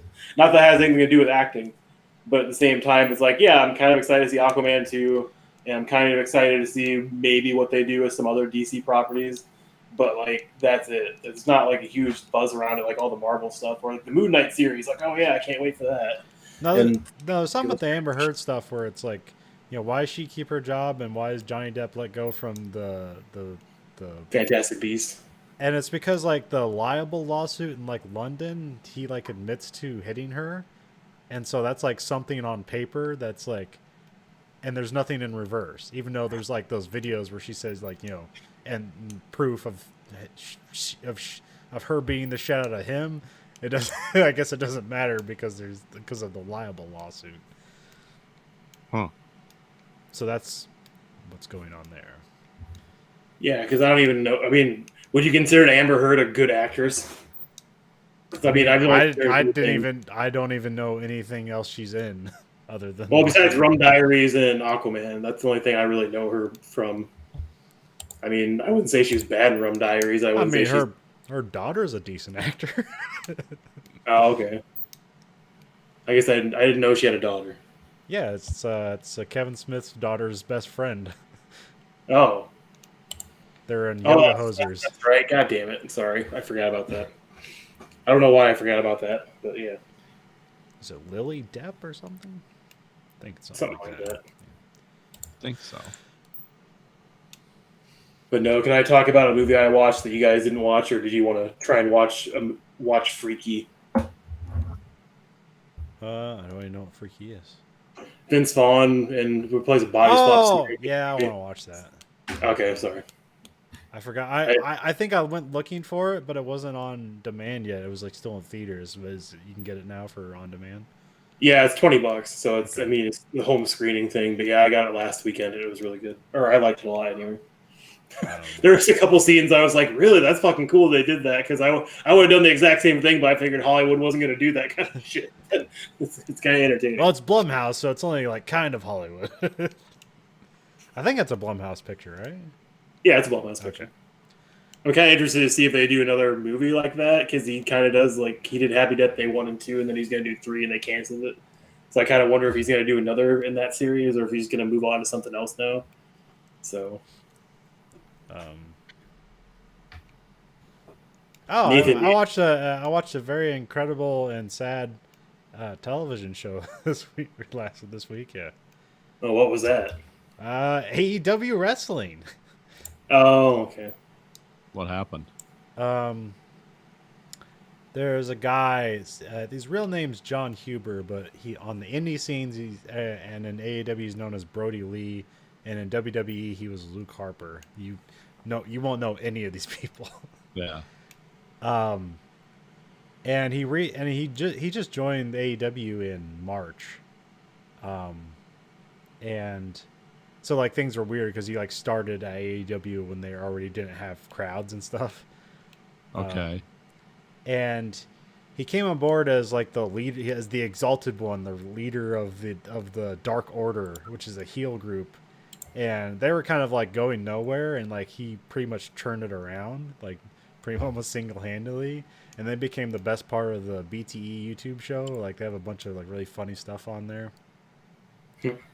And the last match he had was he had a dog collar match with became the TNT champion, and then he had a dog collar match with Cody Rhodes, which was pretty violent. Because they're connected by each other on a dog collar, or a collar, not necessarily a dog collar, but, and then but they kind of wrote it that way so he could kind of go away for a while, and he was supposed to come back like 2 weeks later, but something happened, and like the day after Christmas he died. Oh. And. I don't have details yet. All they say is that he died of a lung ailment that wasn't COVID related. Huh. So he just went on Dave Meltzer's podcast, people had constantly write in. It's like, hey, what's going on with Brody Lee? Because we just thought they were saving him for something, so have a big return. And then but the words that Dave Meltzer used is I don't know what's going on with Brody Lee, but I know in AEW it's a state secret. That's how he termed it. And I thought it was a positive thing. They must be playing a really big storyline, but no, apparently they knew he had some lung ailment, and maybe they knew it was terminal. I don't know, but so I haven't seen that yet. But yeah, he died. So then they're going to have a really big show, but they scrapped everything and did a whole tribute show. Not just let's have like a clip show of like his career or whatever, and then like put it to a song, and like that's that if they just did that, that'd be fine. But they did the entire show. They had like unique matches, and in every match, like people of the Dark Order were like the good guys because they're a heel faction, but here like they're the good guys, and they won every match. And it was just I guess what was really nice about it is like you saw like real emotion. Yeah. Like nothing was faked, and you could see people like coming out and like their eyes were like already red from just like crying before they got out there. There's one match where yeah, because most of them were tag matches, and there's this guy John Silver, small guy but like super jacked. Yeah. And he was wearing this outfit that Brody had bought him. That was like a smaller version of him because Brody Lee's like really big guy. He's like 6'7" or something like that. And so they finish the match. He does Brody Lee's move, which is like he does like this weird like double chef's kiss, and then does a spinning lariat and knocks the guy over, and then he gets the pin and counts to 3, and like John Silver basically just collapses on the ground and just like cries for like 2 minutes. He's just so overcome with emotion. But also like during the match, so there's a guy in WWE when he was there, they're a part of the Wyatt family, and he was like his tag team partner. And then later on, they became just a tag team separate from the Wyatt family called the Bludgeon Brothers. And so these guys have basically been together for like 10 years, working together. And he'd been recently let go from WWE, and like he just showed up in the middle of a match to stop a guy from cheating, and then he comes out. He comes out to the ring where John Silver's crying and everyone else is like crying, and he has a sign that says, "So long for now, brother. See you down the road." And he's like holding it up, and when he holds up, and this guy's also giant. He's like 6'8", and he just starts crying too. Just like you just see it, and then he picks John up, and then everyone's hugging and crying. So. It's, and then it ends. They have like a clip show, and it seemed weird at the time, but like, so they had a clip show, and it had a song by Tom Waits called "Old 55," and it seemed weird at the time, but like, Tony Khan put out a tweet that said like, "I just want to let everybody know that I bought the rights to that song in perpetuity." It was like that's like a weird thing to point out, but like what I guess what's important about that is like wherever that clip goes, like if it goes to a streaming service, if it goes to DVD, or is using a clip show, wherever that goes, that song will always be with that video. Like it's so you license that song in perpetuity, so it will always exist together. So that's interesting and sad. Yeah. So it sounds like he had some kind of terminal thing, and yeah, they haven't really been talking about it. They haven't gone into specifics, and they don't have to. It's kind of like up to the family, but I don't know. There's like a guy who lost his job recently because he wanted to bring up like a wrestling journalist or whatever because he wants to like force the narrative that he did die of COVID, and that like the family and AEW are covering it up. Oh, okay. Yeah. Oh yeah, I forgot. In that same match, his sons are there at the show. So like they start the show with a 10-bell salute, which is a common thing in wrestling, where like everybody gathers around the ring and then like they stay silent and they ring the bell 10 times. And like his youngest son, who's like 2, after like the 9th bell, he's like he likes covering his ears because he didn't like the bell ringing. And he doesn't really know what's going on.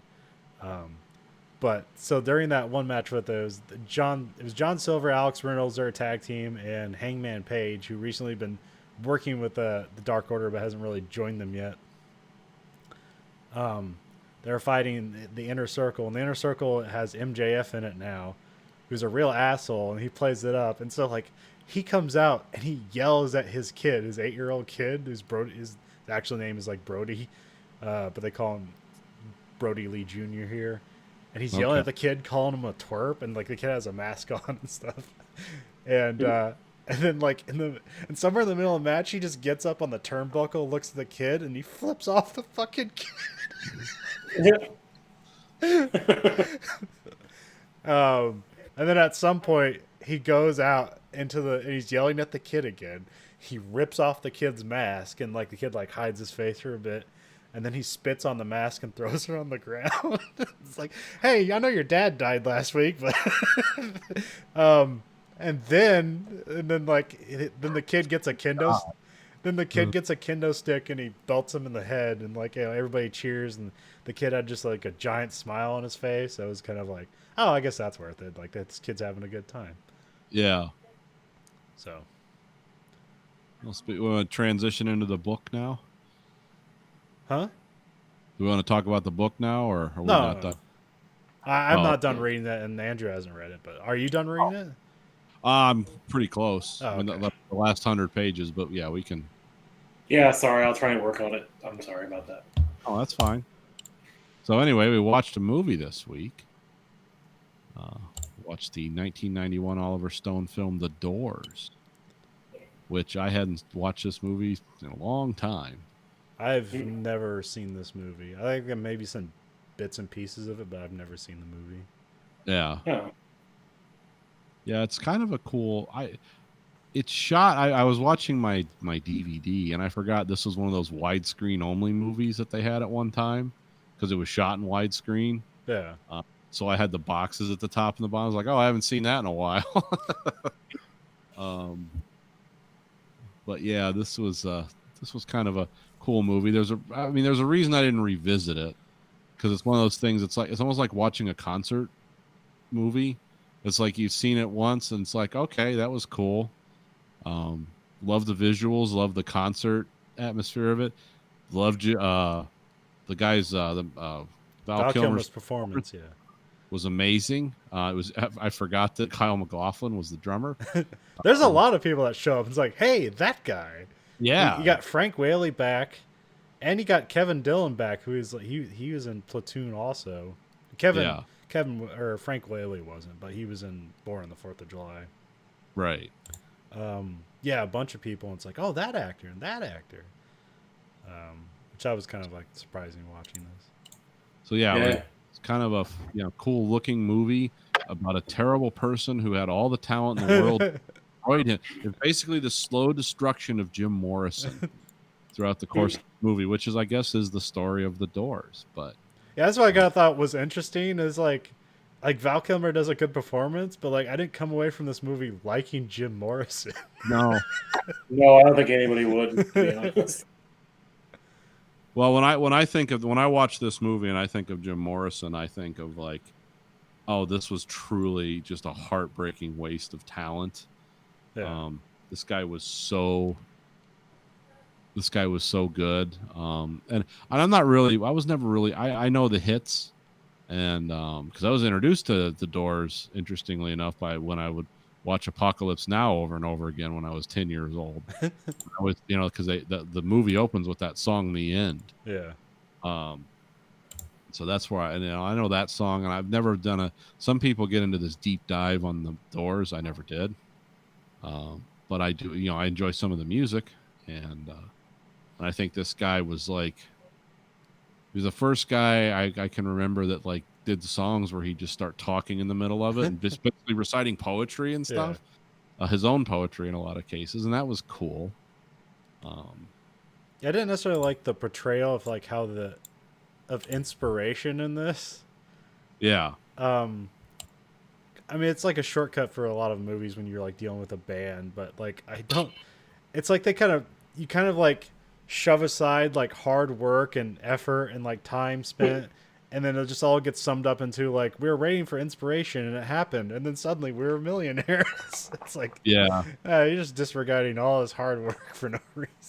Yeah, it seemed to jump from him being a beach weirdo, stoner, hippie guy to all of a sudden it's dun, dun, dun, dun, dun. There was an interstitial period there that I didn't think about the work aspect of it like you did. I was just like, where did that block of time go from where he's beach weirdo to filling up an arena? At least with like Jim Morrison, like they have like previous scenes where it's like he just has like heaps of poems in his back pocket, so it's like, okay, work's being done. But like all the band members is like, it just seems like accidental. Like, like I came to the shop and I suddenly knew how to play a guitar and drums and all that stuff. And like, no, there's like work and backstory here, and we're just summing up to it's like, I was writing the shit on a napkin.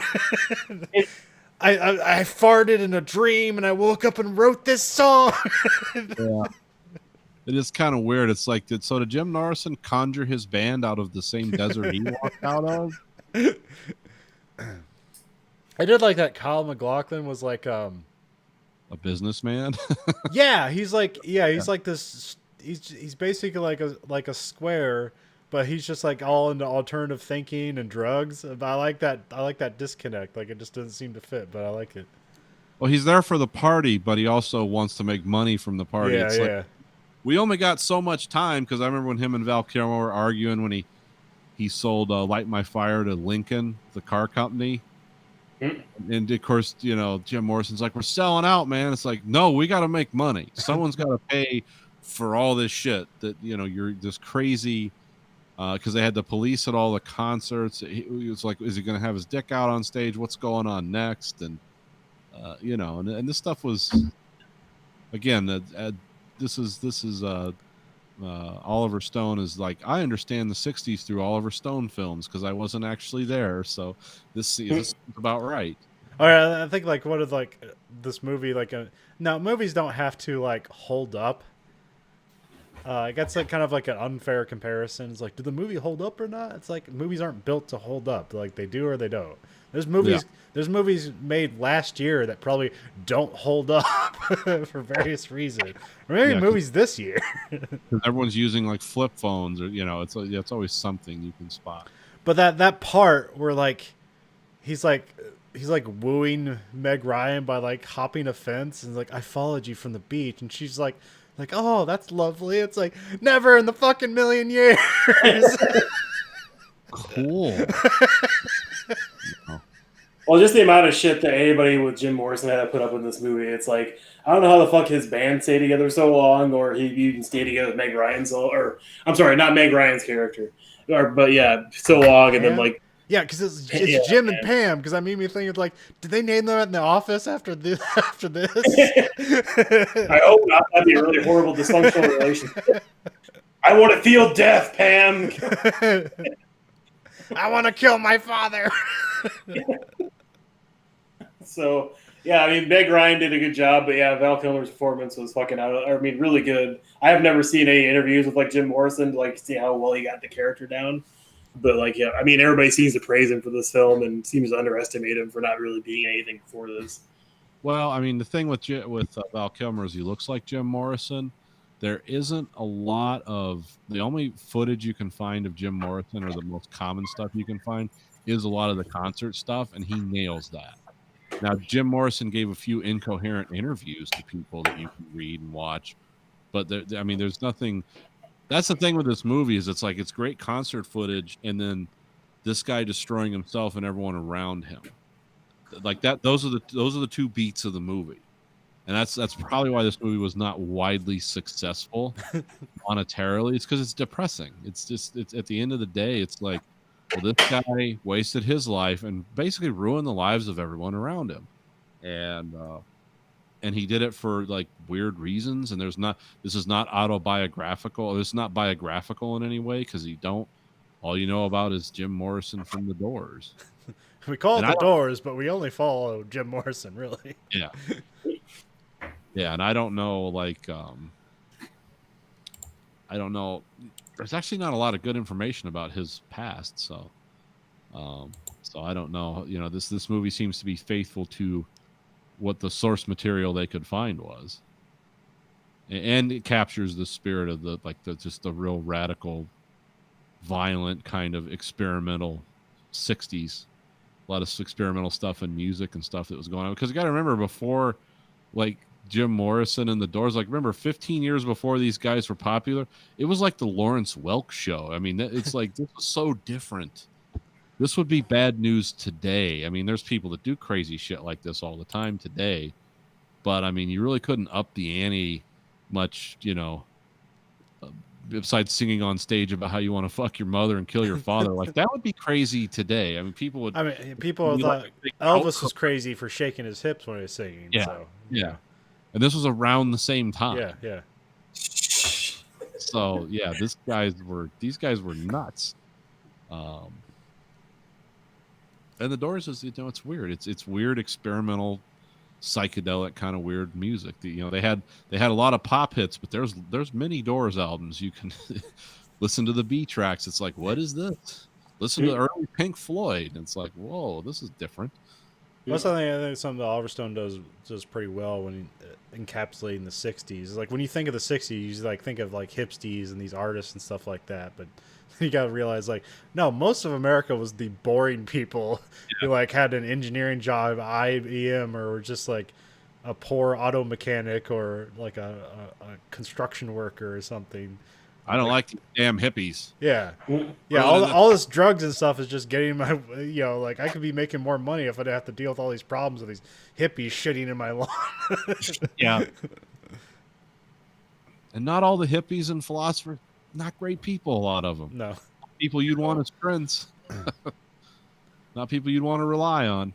Seems like the '60s, based on film, is basically one horrid fucking time that no one should want to live through if they had the Well, chance. it was like the big American cultural revolution that still resonates to this day.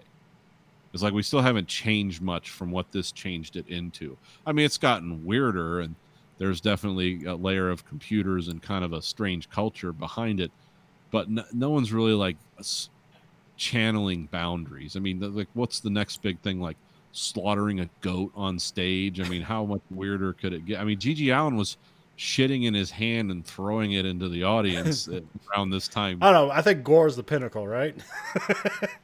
Gore takes all that stuff and makes it funny. When a guy's throwing his shit on you and he's enraged, that's not so funny. It's scary and a little.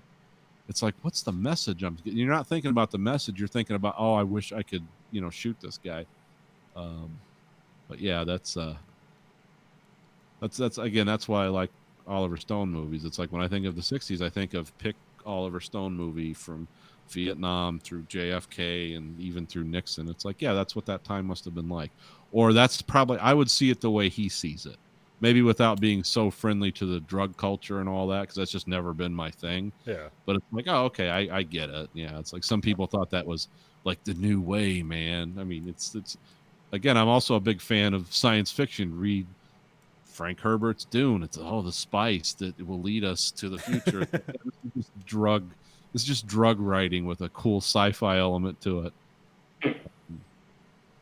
So yeah, that's this is kind of like a version of that time that seems to make sense to me, because it's not just it captures the good and the bad, which is what this movie did.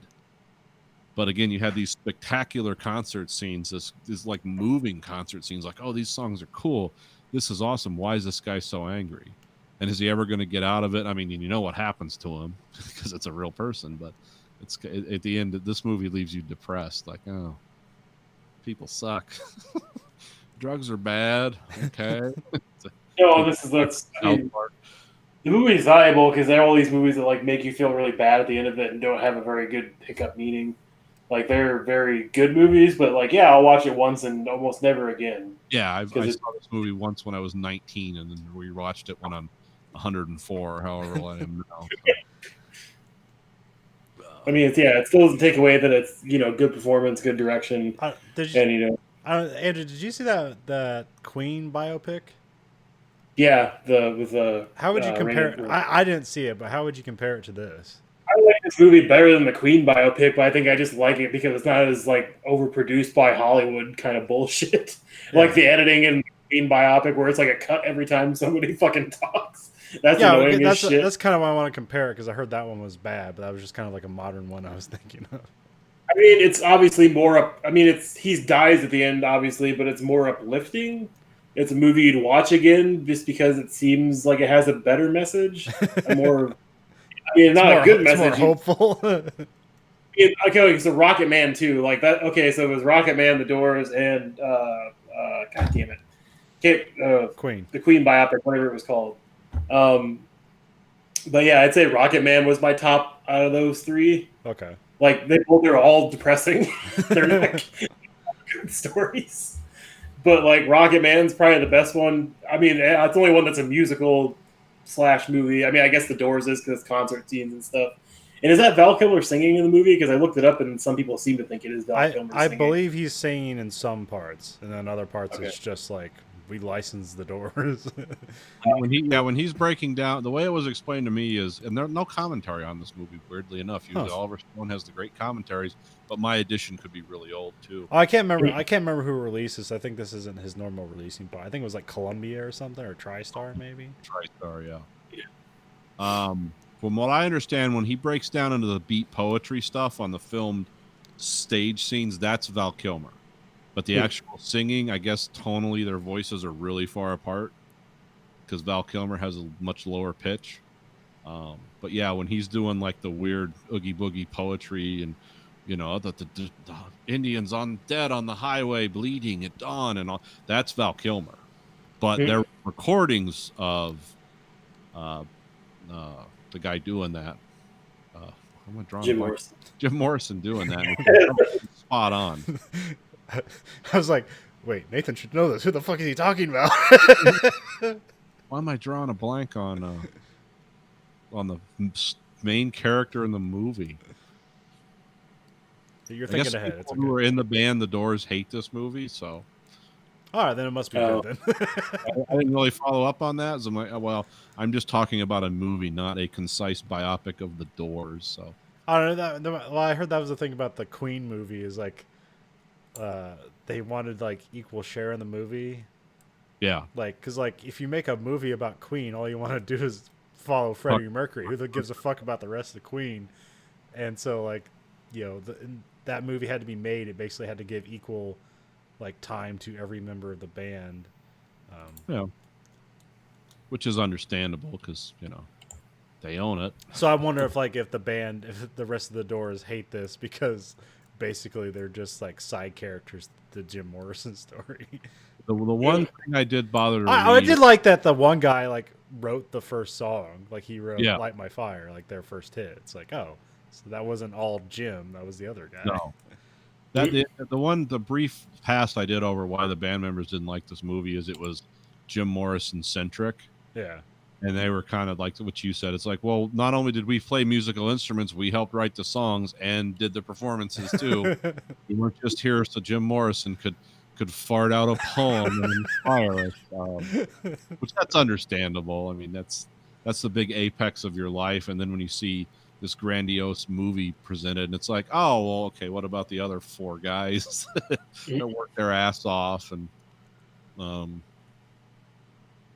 it's really weird to see a young Meg Ryan again. That was kind of like, oh wow, this was when she was like the it person. Yeah.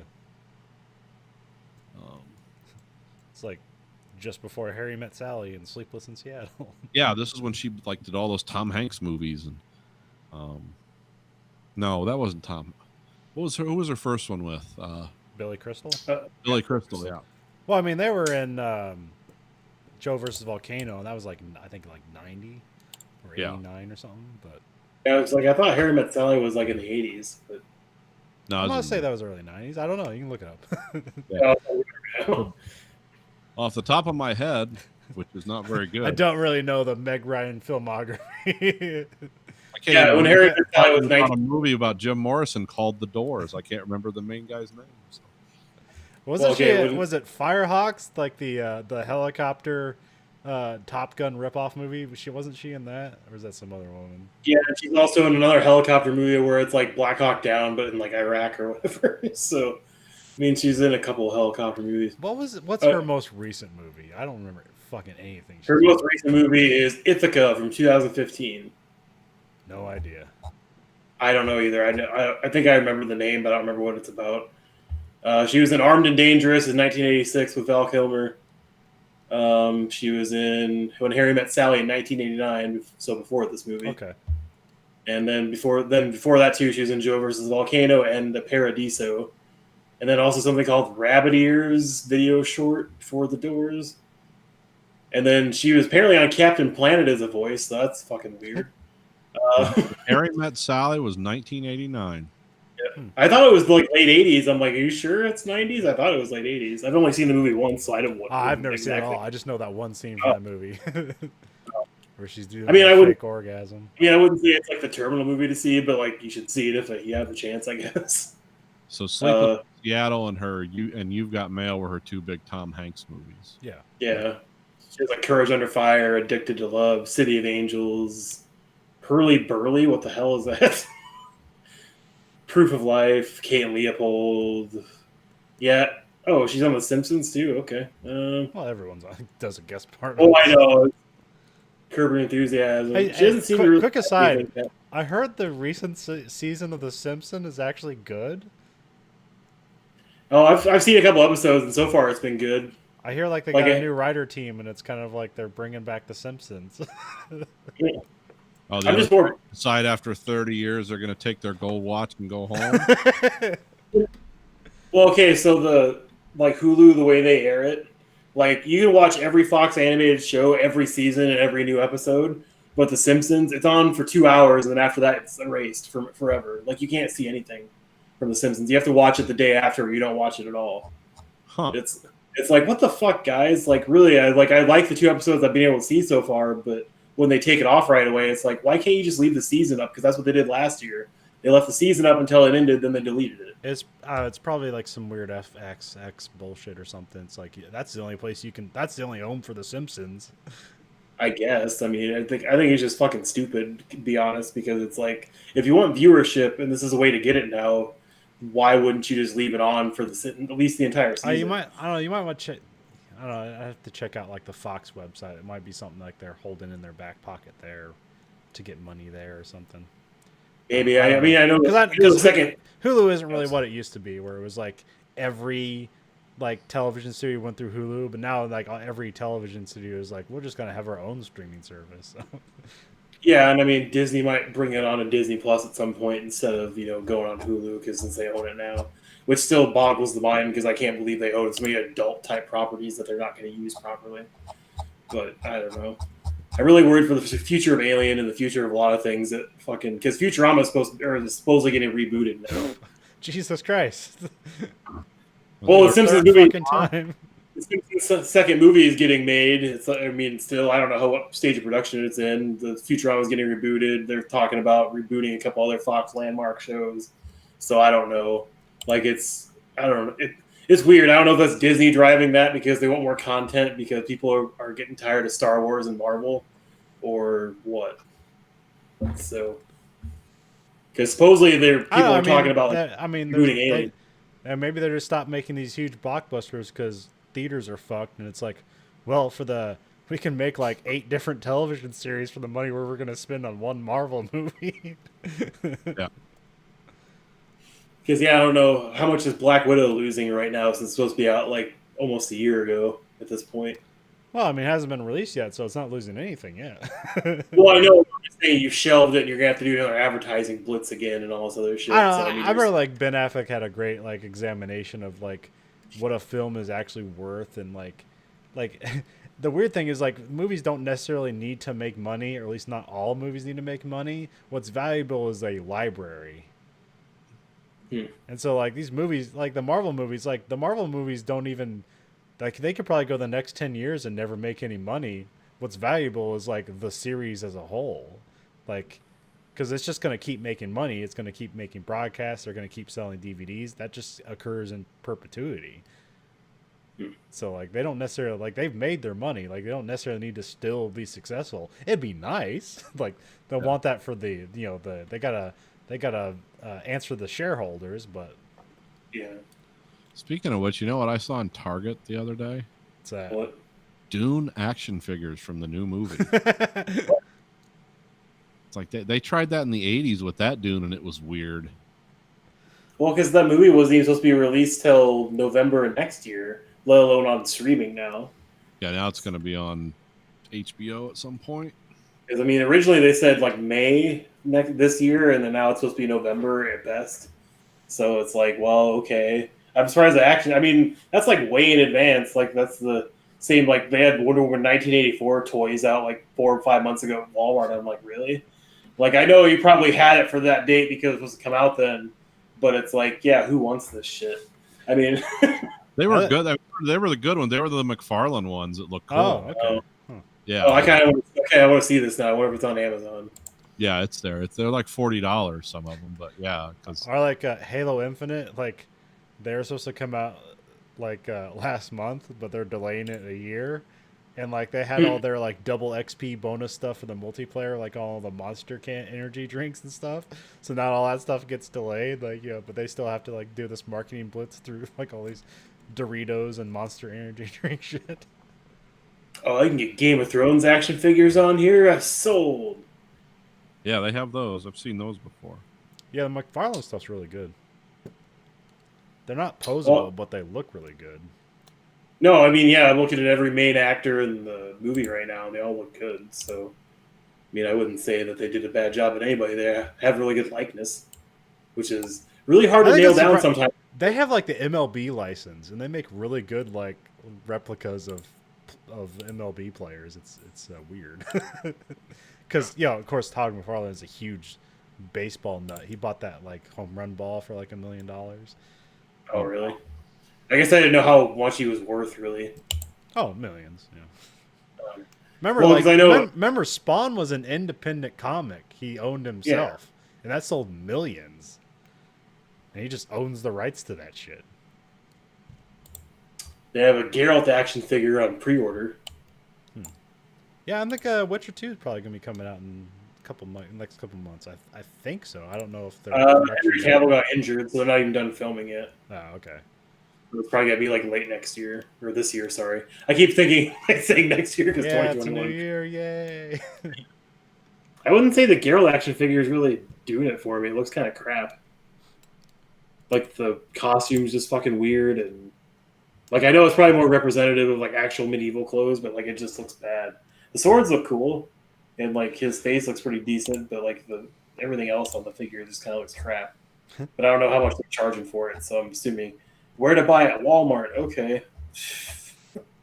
I got sucked into some weird TV while I was applying, 500 different pieces of photo etch to this U-boat. I started watching The Crown. Oh. Just That's start like- season 1. Yeah, now I'm up to season 4 where I was amazed. I was like, that's Gillian Anderson, isn't it? It's like, yeah, that is. I mean, they up-aged her quite a bit. Oh, but- she plays Margaret Thatcher, right? Yeah. And she does it like, because Margaret Thatcher had a very weird way of speaking, and she's like pitch perfect. It's like, oh yeah, I just believe this is Margaret Thatcher. Like, I don't have any doubt. But yeah, that's a dark, twisted show. I think I mean, no one I think I've died, but I think I've people only do. seen one scene from that show. Is there like a moment like where like one of the cousins or stuff is being like welcomed by the Nazis in like World War II? Yeah. There's like a big parade. Yep. I think that's the only scene I've seen of that. That's why that guy had to give up his royal titles. Yeah. And that was the current guy's the current husband of the queen. I think that was his dad, or no, I forget. It's kind of confusing to keep track of who all these people are. You got to go to but I've just been watching it because I have literally hours of work ahead of me. It's like, well, I've heard about this. I'm going to watch it. It doesn't sound like it's up my alley. Yeah. And it's like, oh, this is dark and twisted, and it's people's sad lives, and Yeah, I hear it's good. It's just like I just always kind of shy away from historical dramas. I don't know how historically accurate. I mean, I think it takes from real events and then kind of extrapolates on them. I doubt anyone's putting some of this stuff out here because it's bad. It's bad publicity for the Windsors, except the Queen, who comes across as like just kind of what she is in real life, someone who's just looks straight ahead and like, this is my job and I'm going to be the best queen I can be. And but I'm kind of I'm distant with people, my children and everyone, because I can't get too involved because I've got to be the queen. Which I don't know if that's a fair assessment of what Queen Elizabeth's like, but It's like, it's all the stuff in the show seems to jive. It's like, well, this is a form of reality. It's like, this is reality. Like, we can look from the outside and see behaviors and then like try to piece things together. It's like, oh, why did this? Because the older, like the first 3 seasons, they seem like that's pretty accurate. Like, because there's a lot of stuff written and people have since died and they left journals. But when you get into the 80s, all those people are still alive. And it's like, yeah, they're not talking. Does like each season like cover like a time period, or how does it jump around in time? Yeah, each season represents moving forward in time. Because the original person who played Queen Elizabeth was replaced in the 3rd season, I think, or the 4th season. Well, because it's taking place over this, basically from World War II to the 90s. Yeah. When it stops, and because it's going to be from like World War II to the death of Princess Diana. Huh. And that's a weird. That's a weird. A lot of things that's that a go weird on. Bookend. Yeah, well, I think that's as far as they can get with. Because, like I said, all these people are still alive. They'll sue you. It's not that bad. It's just not how I would want my family represented.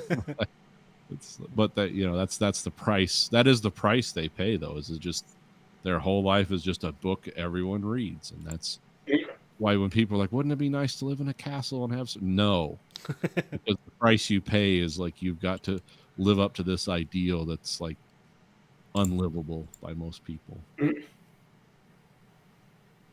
Yeah, I never got the royal family in England because they supposedly control so much assets and land and all this other stuff and all these gems and shit they've stolen. Like the British Empire stole, not just them in particular, from everywhere. It's just like, oh, they control so much fucking wealth, but really all of it's just bullshit that technically as soon as Queen Elizabeth dies, it goes back. Yeah, it's just some weird figurehead position that the government like that just keeps on the books. But what's cool about it is this Queen Elizabeth is a direct relative of the Queen Elizabeth. Like that is how far back this goes. When you look at some of this stuff, it's like, oh, because she's like Queen Elizabeth the IV, I think, or something. It's like, oh, she's related to all those other Queen Elizabeths. That's weird. And some of those people were bloody tyrants too. But yeah, your lineage. Yeah, that's weird to think about. Like, we don't have anything that goes back. We go back like 300 years tops. We don't even care about that. We don't even know what happened last week. Oh, So funny. That part. Cool. No, go ahead. Yeah, the America has a young history as long as you just forget all about the Indians. So my aunt sent me a bunch of stuff about like family lineage, like whole like rundowns of like, hey, we're related to this person, or like this is like the 8th grandson or 3rd grandson of this person.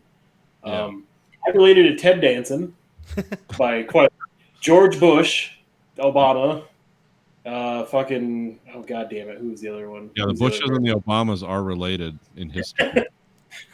So them and fucking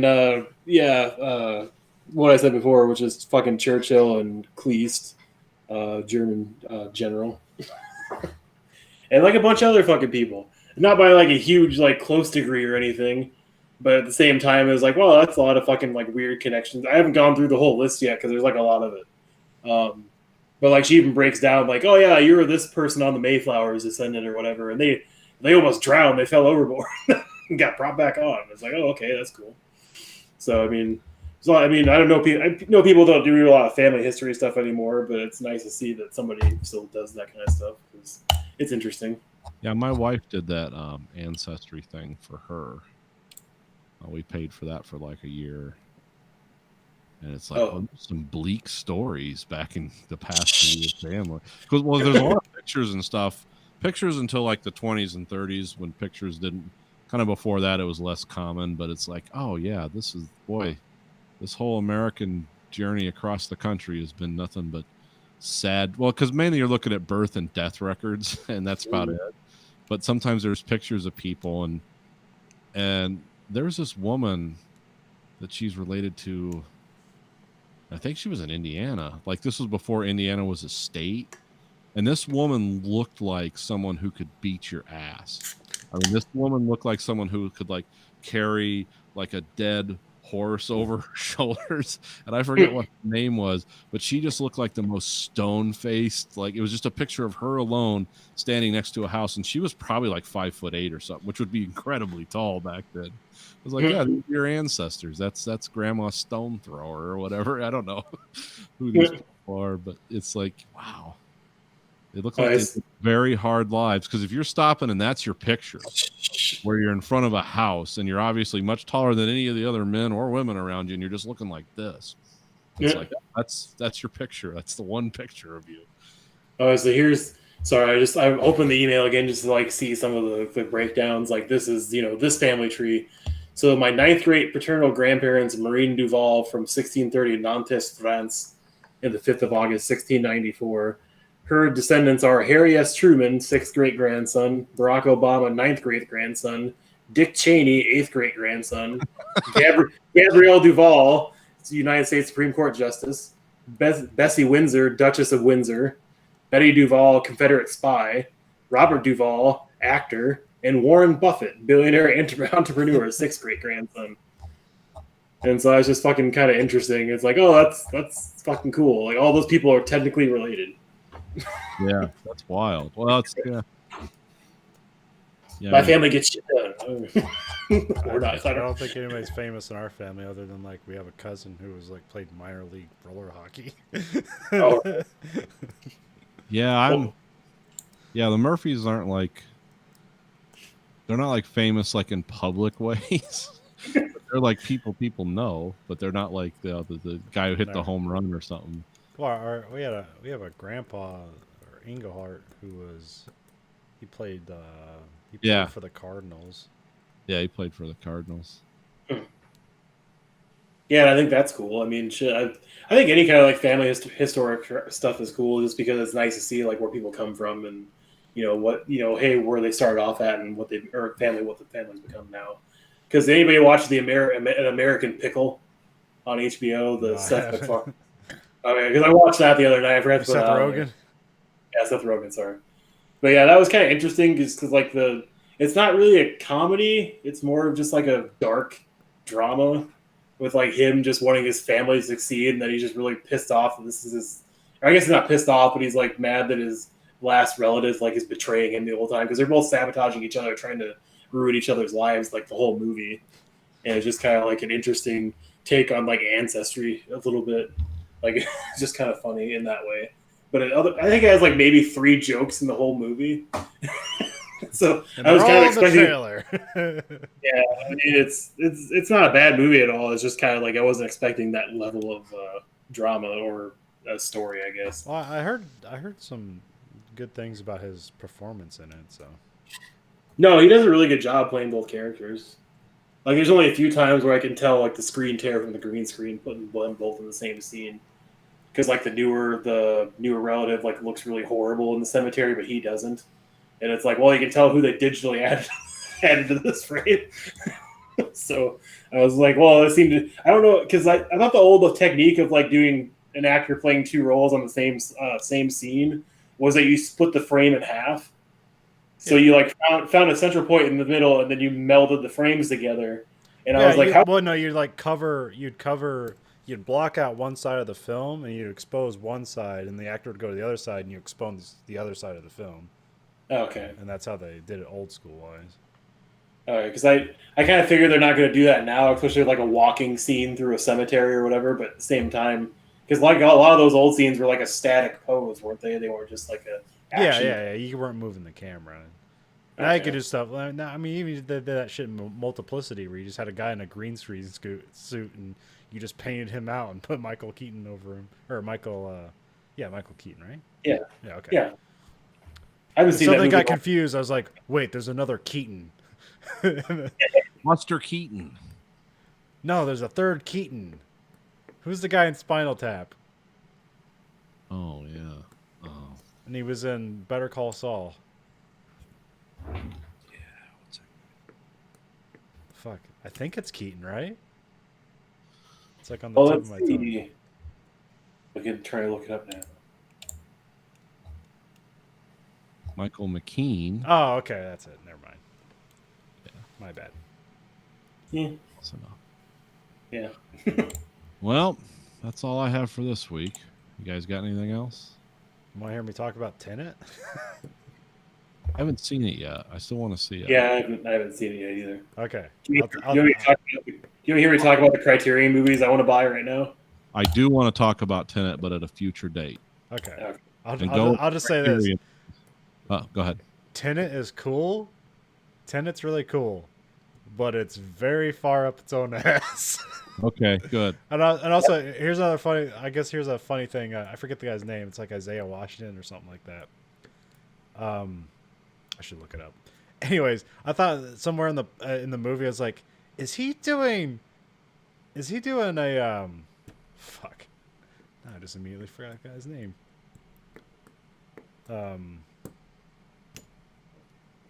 This is a guy from Training Day. Denzel Washington. Yeah, it's like, is he doing a Denzel Washington impression? And it turns out, oh, he's Denzel Washington's son. John David Washington, Okay, that's the actor's name. Well, because I've only seen him in that. Black Klansman. Yeah, so I mean, I knew he was a good actor. Like I like him in that show, but like, oh, okay. He was I a didn't know. football player, but he just kind of like, I think he played for Dallas for like a bit, but then he got hurt and then he just went into acting. Oh, well, I guess that means he's a true life performance in Ballers. Then I guess yeah. He was in Ballers. That was... Yeah, I like him in Ballers. So that's why I was like, oh, okay. I didn't know he was. I mean, I knew he was an actor, but I didn't know he was like going after movie roles and shit. So, but no, okay. I'm gonna talk about the four things I want to buy for the Criterion Collection. You guys are gonna tell me if it's a good idea or not. All Well, right. it's Criterion, so it's probably good. Well, okay. So Doctor Strangelove, that's like kind of a no-brainer. Yeah. Time Oh, Bandits. shit, I didn't know they're doing a Doctor Strangelove Criterion. Huh. Yeah, it's on Amazon for $20. Time Bandits. That's The been there Blob. before. Is this like a re-release or is it a new one? 'Cause Uh, that's been. I know they've had it before, but it's been out of print. So is this like a new edition of it? It says it was made in 2016. Huh. So I didn't know it was out of print because I mean Amazon seems to have some things other people don't sometimes. But Well, not like those Criterion collections, they go out of print all the time because the companies own the rights to it don't want to like go through Criterion. So like that's like my Criterion of RoboCop is like it's out of print, so like you can't get it anymore. It's just the versions that's been printed are out there, and so all if you went to a DVD section and got RoboCop, it wouldn't be the Criterion collection. It'd be the really shitty MGM version that they put out that has no extras whatsoever, other without the amazing commentary about RoboCop and comparing him to Jesus Christ and stuff like that. Yeah, that's the stuff you want. Yeah, the full Verhoeven effect. Well, because otherwise, like I have Time Bandits on here, the Blob, because I've always heard about that movie but wanted to see it. Yeah, I It's always 20 hear technical things about the Blob. I don't think I've ever seen that movie. Is it the 80s or the 50s one? 50s one with Steve McQueen, Oh, okay. Oh, and well, then I have Bruce Lee's greatest hits. So he has like the 4 movies of Bruce Lee, and usually it's like retails for like 170, but on Amazon there's like somebody selling it for $78. that's a Criterion one? Yeah, Criterion. So it's Criterion of all his movies. Huh. I don't think I've seen that. So I kind of wanted to like buy all of them because like literally like I really like martial arts films. I remember seeing Bruce Lee films when I was a kid, but I don't really remember any of them. It'd be nice to see like some commentary and behind the scenes stuff since Criterion would bring that to the table. But I'm just kind of more like a sticker shock because it's like, well, if I buy it for somebody Well, else, it's like I don't know. How much is a year subscription of the Criterion channel? I don't know. Good question because I knew you said it was back on, but I didn't look at it again. Yeah, I haven't seen it since they've came back from Filmstruck being washed away. I still kind of miss because to be honest, there's like quite a few films that we watched that I really liked. Yeah, I like Yeah, I like that. Like, we're mostly just like blue collar white schlubs, and we were watching a lot of like weird foreign movies and stuff like that. I like that. Like, we got to. I'm liking them. It's like, Yeah. this was cool. Okay, so annually it's $100 or monthly it's $11. So it's not bad. I mean, I just haven't tried it because I know that like when it was Filmstruck, like they had like all the special features and like the commentaries on there. So but I haven't tried it since. So I don't know if they still have that stuff. But, yeah, I'm looking at what they have right now. See if you do this one, just this random one called Les Tres Boutons. from France in 2015. What it comes up with. Okay, come on, open. Well, not every Criterion movie had a commentary with it, but Yeah. Well, I'm trying to they see right usually now, do. But just trying to see if it shows if it does or not. Because yeah. so far it just says the movie. It doesn't say anything about special features. So Oh well, we'll look into that some other time. We're gonna run out of Oliver Stone movies pretty soon. no, because it'd be nice to like either go back and kind of like revisit that again, and everybody just like signs up for a couple of months, or one person buys it and everybody gives them $30, and we all just watch it for a year or something. We've done it before. It seems it has a lot of fucking shit on here, a lot of foreign movies. Ooh, there's a fail-safe Criterion collection. That's a cool movie. I like that they both have Failsafe and Doctor Strangelove as a Criterion collection. Yeah. We'll see. It's trying to get. I'm not even past the A's that I've been scrolling for quite some time, so it seems to have a huge part of the library. Let's see. Come on. Dun, dun, dun, dun, dun, dun, dun. Well, because I keep like scrolling like a madman. I'm still in the mid C's. I know. I'm just going along with it. I'm trying to provide a soundtrack. Oh, We can. Your mouse scrolling is very prominent in your microphone. Yeah, I kind of figured. Like I don't even have it on the loud setting. I don't think so. Technically. Oh Jesus! Come on. Okay, I just got to the E. Shit. Alright. Well, thankfully that doesn't seem very long. Are these all available on the website, or is this just a list of Criterion Collection movies? Well, this is a list of the stuff that's available on the website. Okay. Yeah. Because I knew that was like a thing. It's a weird. They have weird rights issues with this stuff. Like just because they made a DVD doesn't mean they can put it on a streaming service. Yeah, it doesn't look like fail-safes on here. Huh. So, I don't know if that's because how new it is, maybe, because I know they always come. Usually they hold on to their new stuff. Oh, here's a movie I've never seen with Jackie Chan in it, The Fearless Hyena and The Fearless Hyena 2. You know what? There's a fuck ton of Jackie Chan movies you've never seen. Oh, I know. I read his autobiography. There's a fuck ton from China before he made it big in the United States, and people distributed more of that stuff. But at the same time, it was just kind of interesting just because, Fishing with John, episode 1, 2, 3, and 4. What the hell is this? Fishing. It's a weird Jim Jarmusch in Montauk. Tom Waits in Jamaica. It's Jim Jarmusch? Okay, that's just people talking. I wrote Matt Dillon in Costa Rica and William Dafoe in Maine.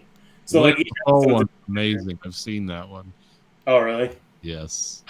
There's I mean, like a bunch of people talking, but Willem Dafoe's like in some kind of weird mode of. Cause that's about the giant. What were they talking about? I forget. I can't. Because episode 5 and 6 is both Dennis Hopper 2-parter in Thailand. So it's like, okay, that might be interesting. Is this just like an extension of his coffee and cigarette series? Maybe. I mean, this is 1992. Oh.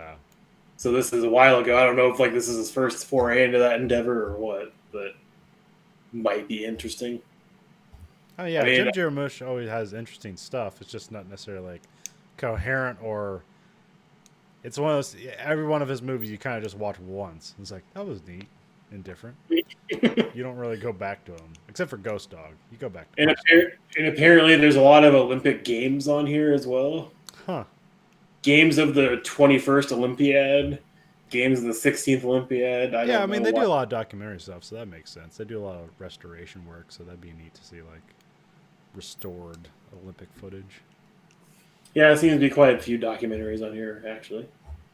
Or is he in a different Geely? Do they have I Am Curious Yellow and I Am Curious Blue on there? Well, let's see. I'm at the Godzilla movies right now. I think those are like Fritz documentaries about sexual abuse. Well, that sells me. Well, it was like one of those, like, it was a unique title. It's like, what's this about? It's like, I don't want to watch this shit. Yes, they have I Am Curious Blue and I Am Curious Yellow. Okay. And also I Am Waiting, which is not even tied into that, but yeah. And they also have An Ideal Husband. I should watch that just to improve. Yeah, they have a lot of fucking shit on here. Like I don't even want to say how many titles because I'm only in like Do the middle of they the still eye. have La Samurai? That was one of my faves. Let's see. I'm close. See how much scrolling you're willing to put up with. That's an into the show. It's fine. I know. Is it just La Samurai? Yeah, I think it's just L.A. Samurai. L.A. Samurai. Or maybe it's L.E.? I don't know how you say it. Well, if it's LA, it might not exist because I'm kind of going to the end of that and there's nothing. Might be L.E.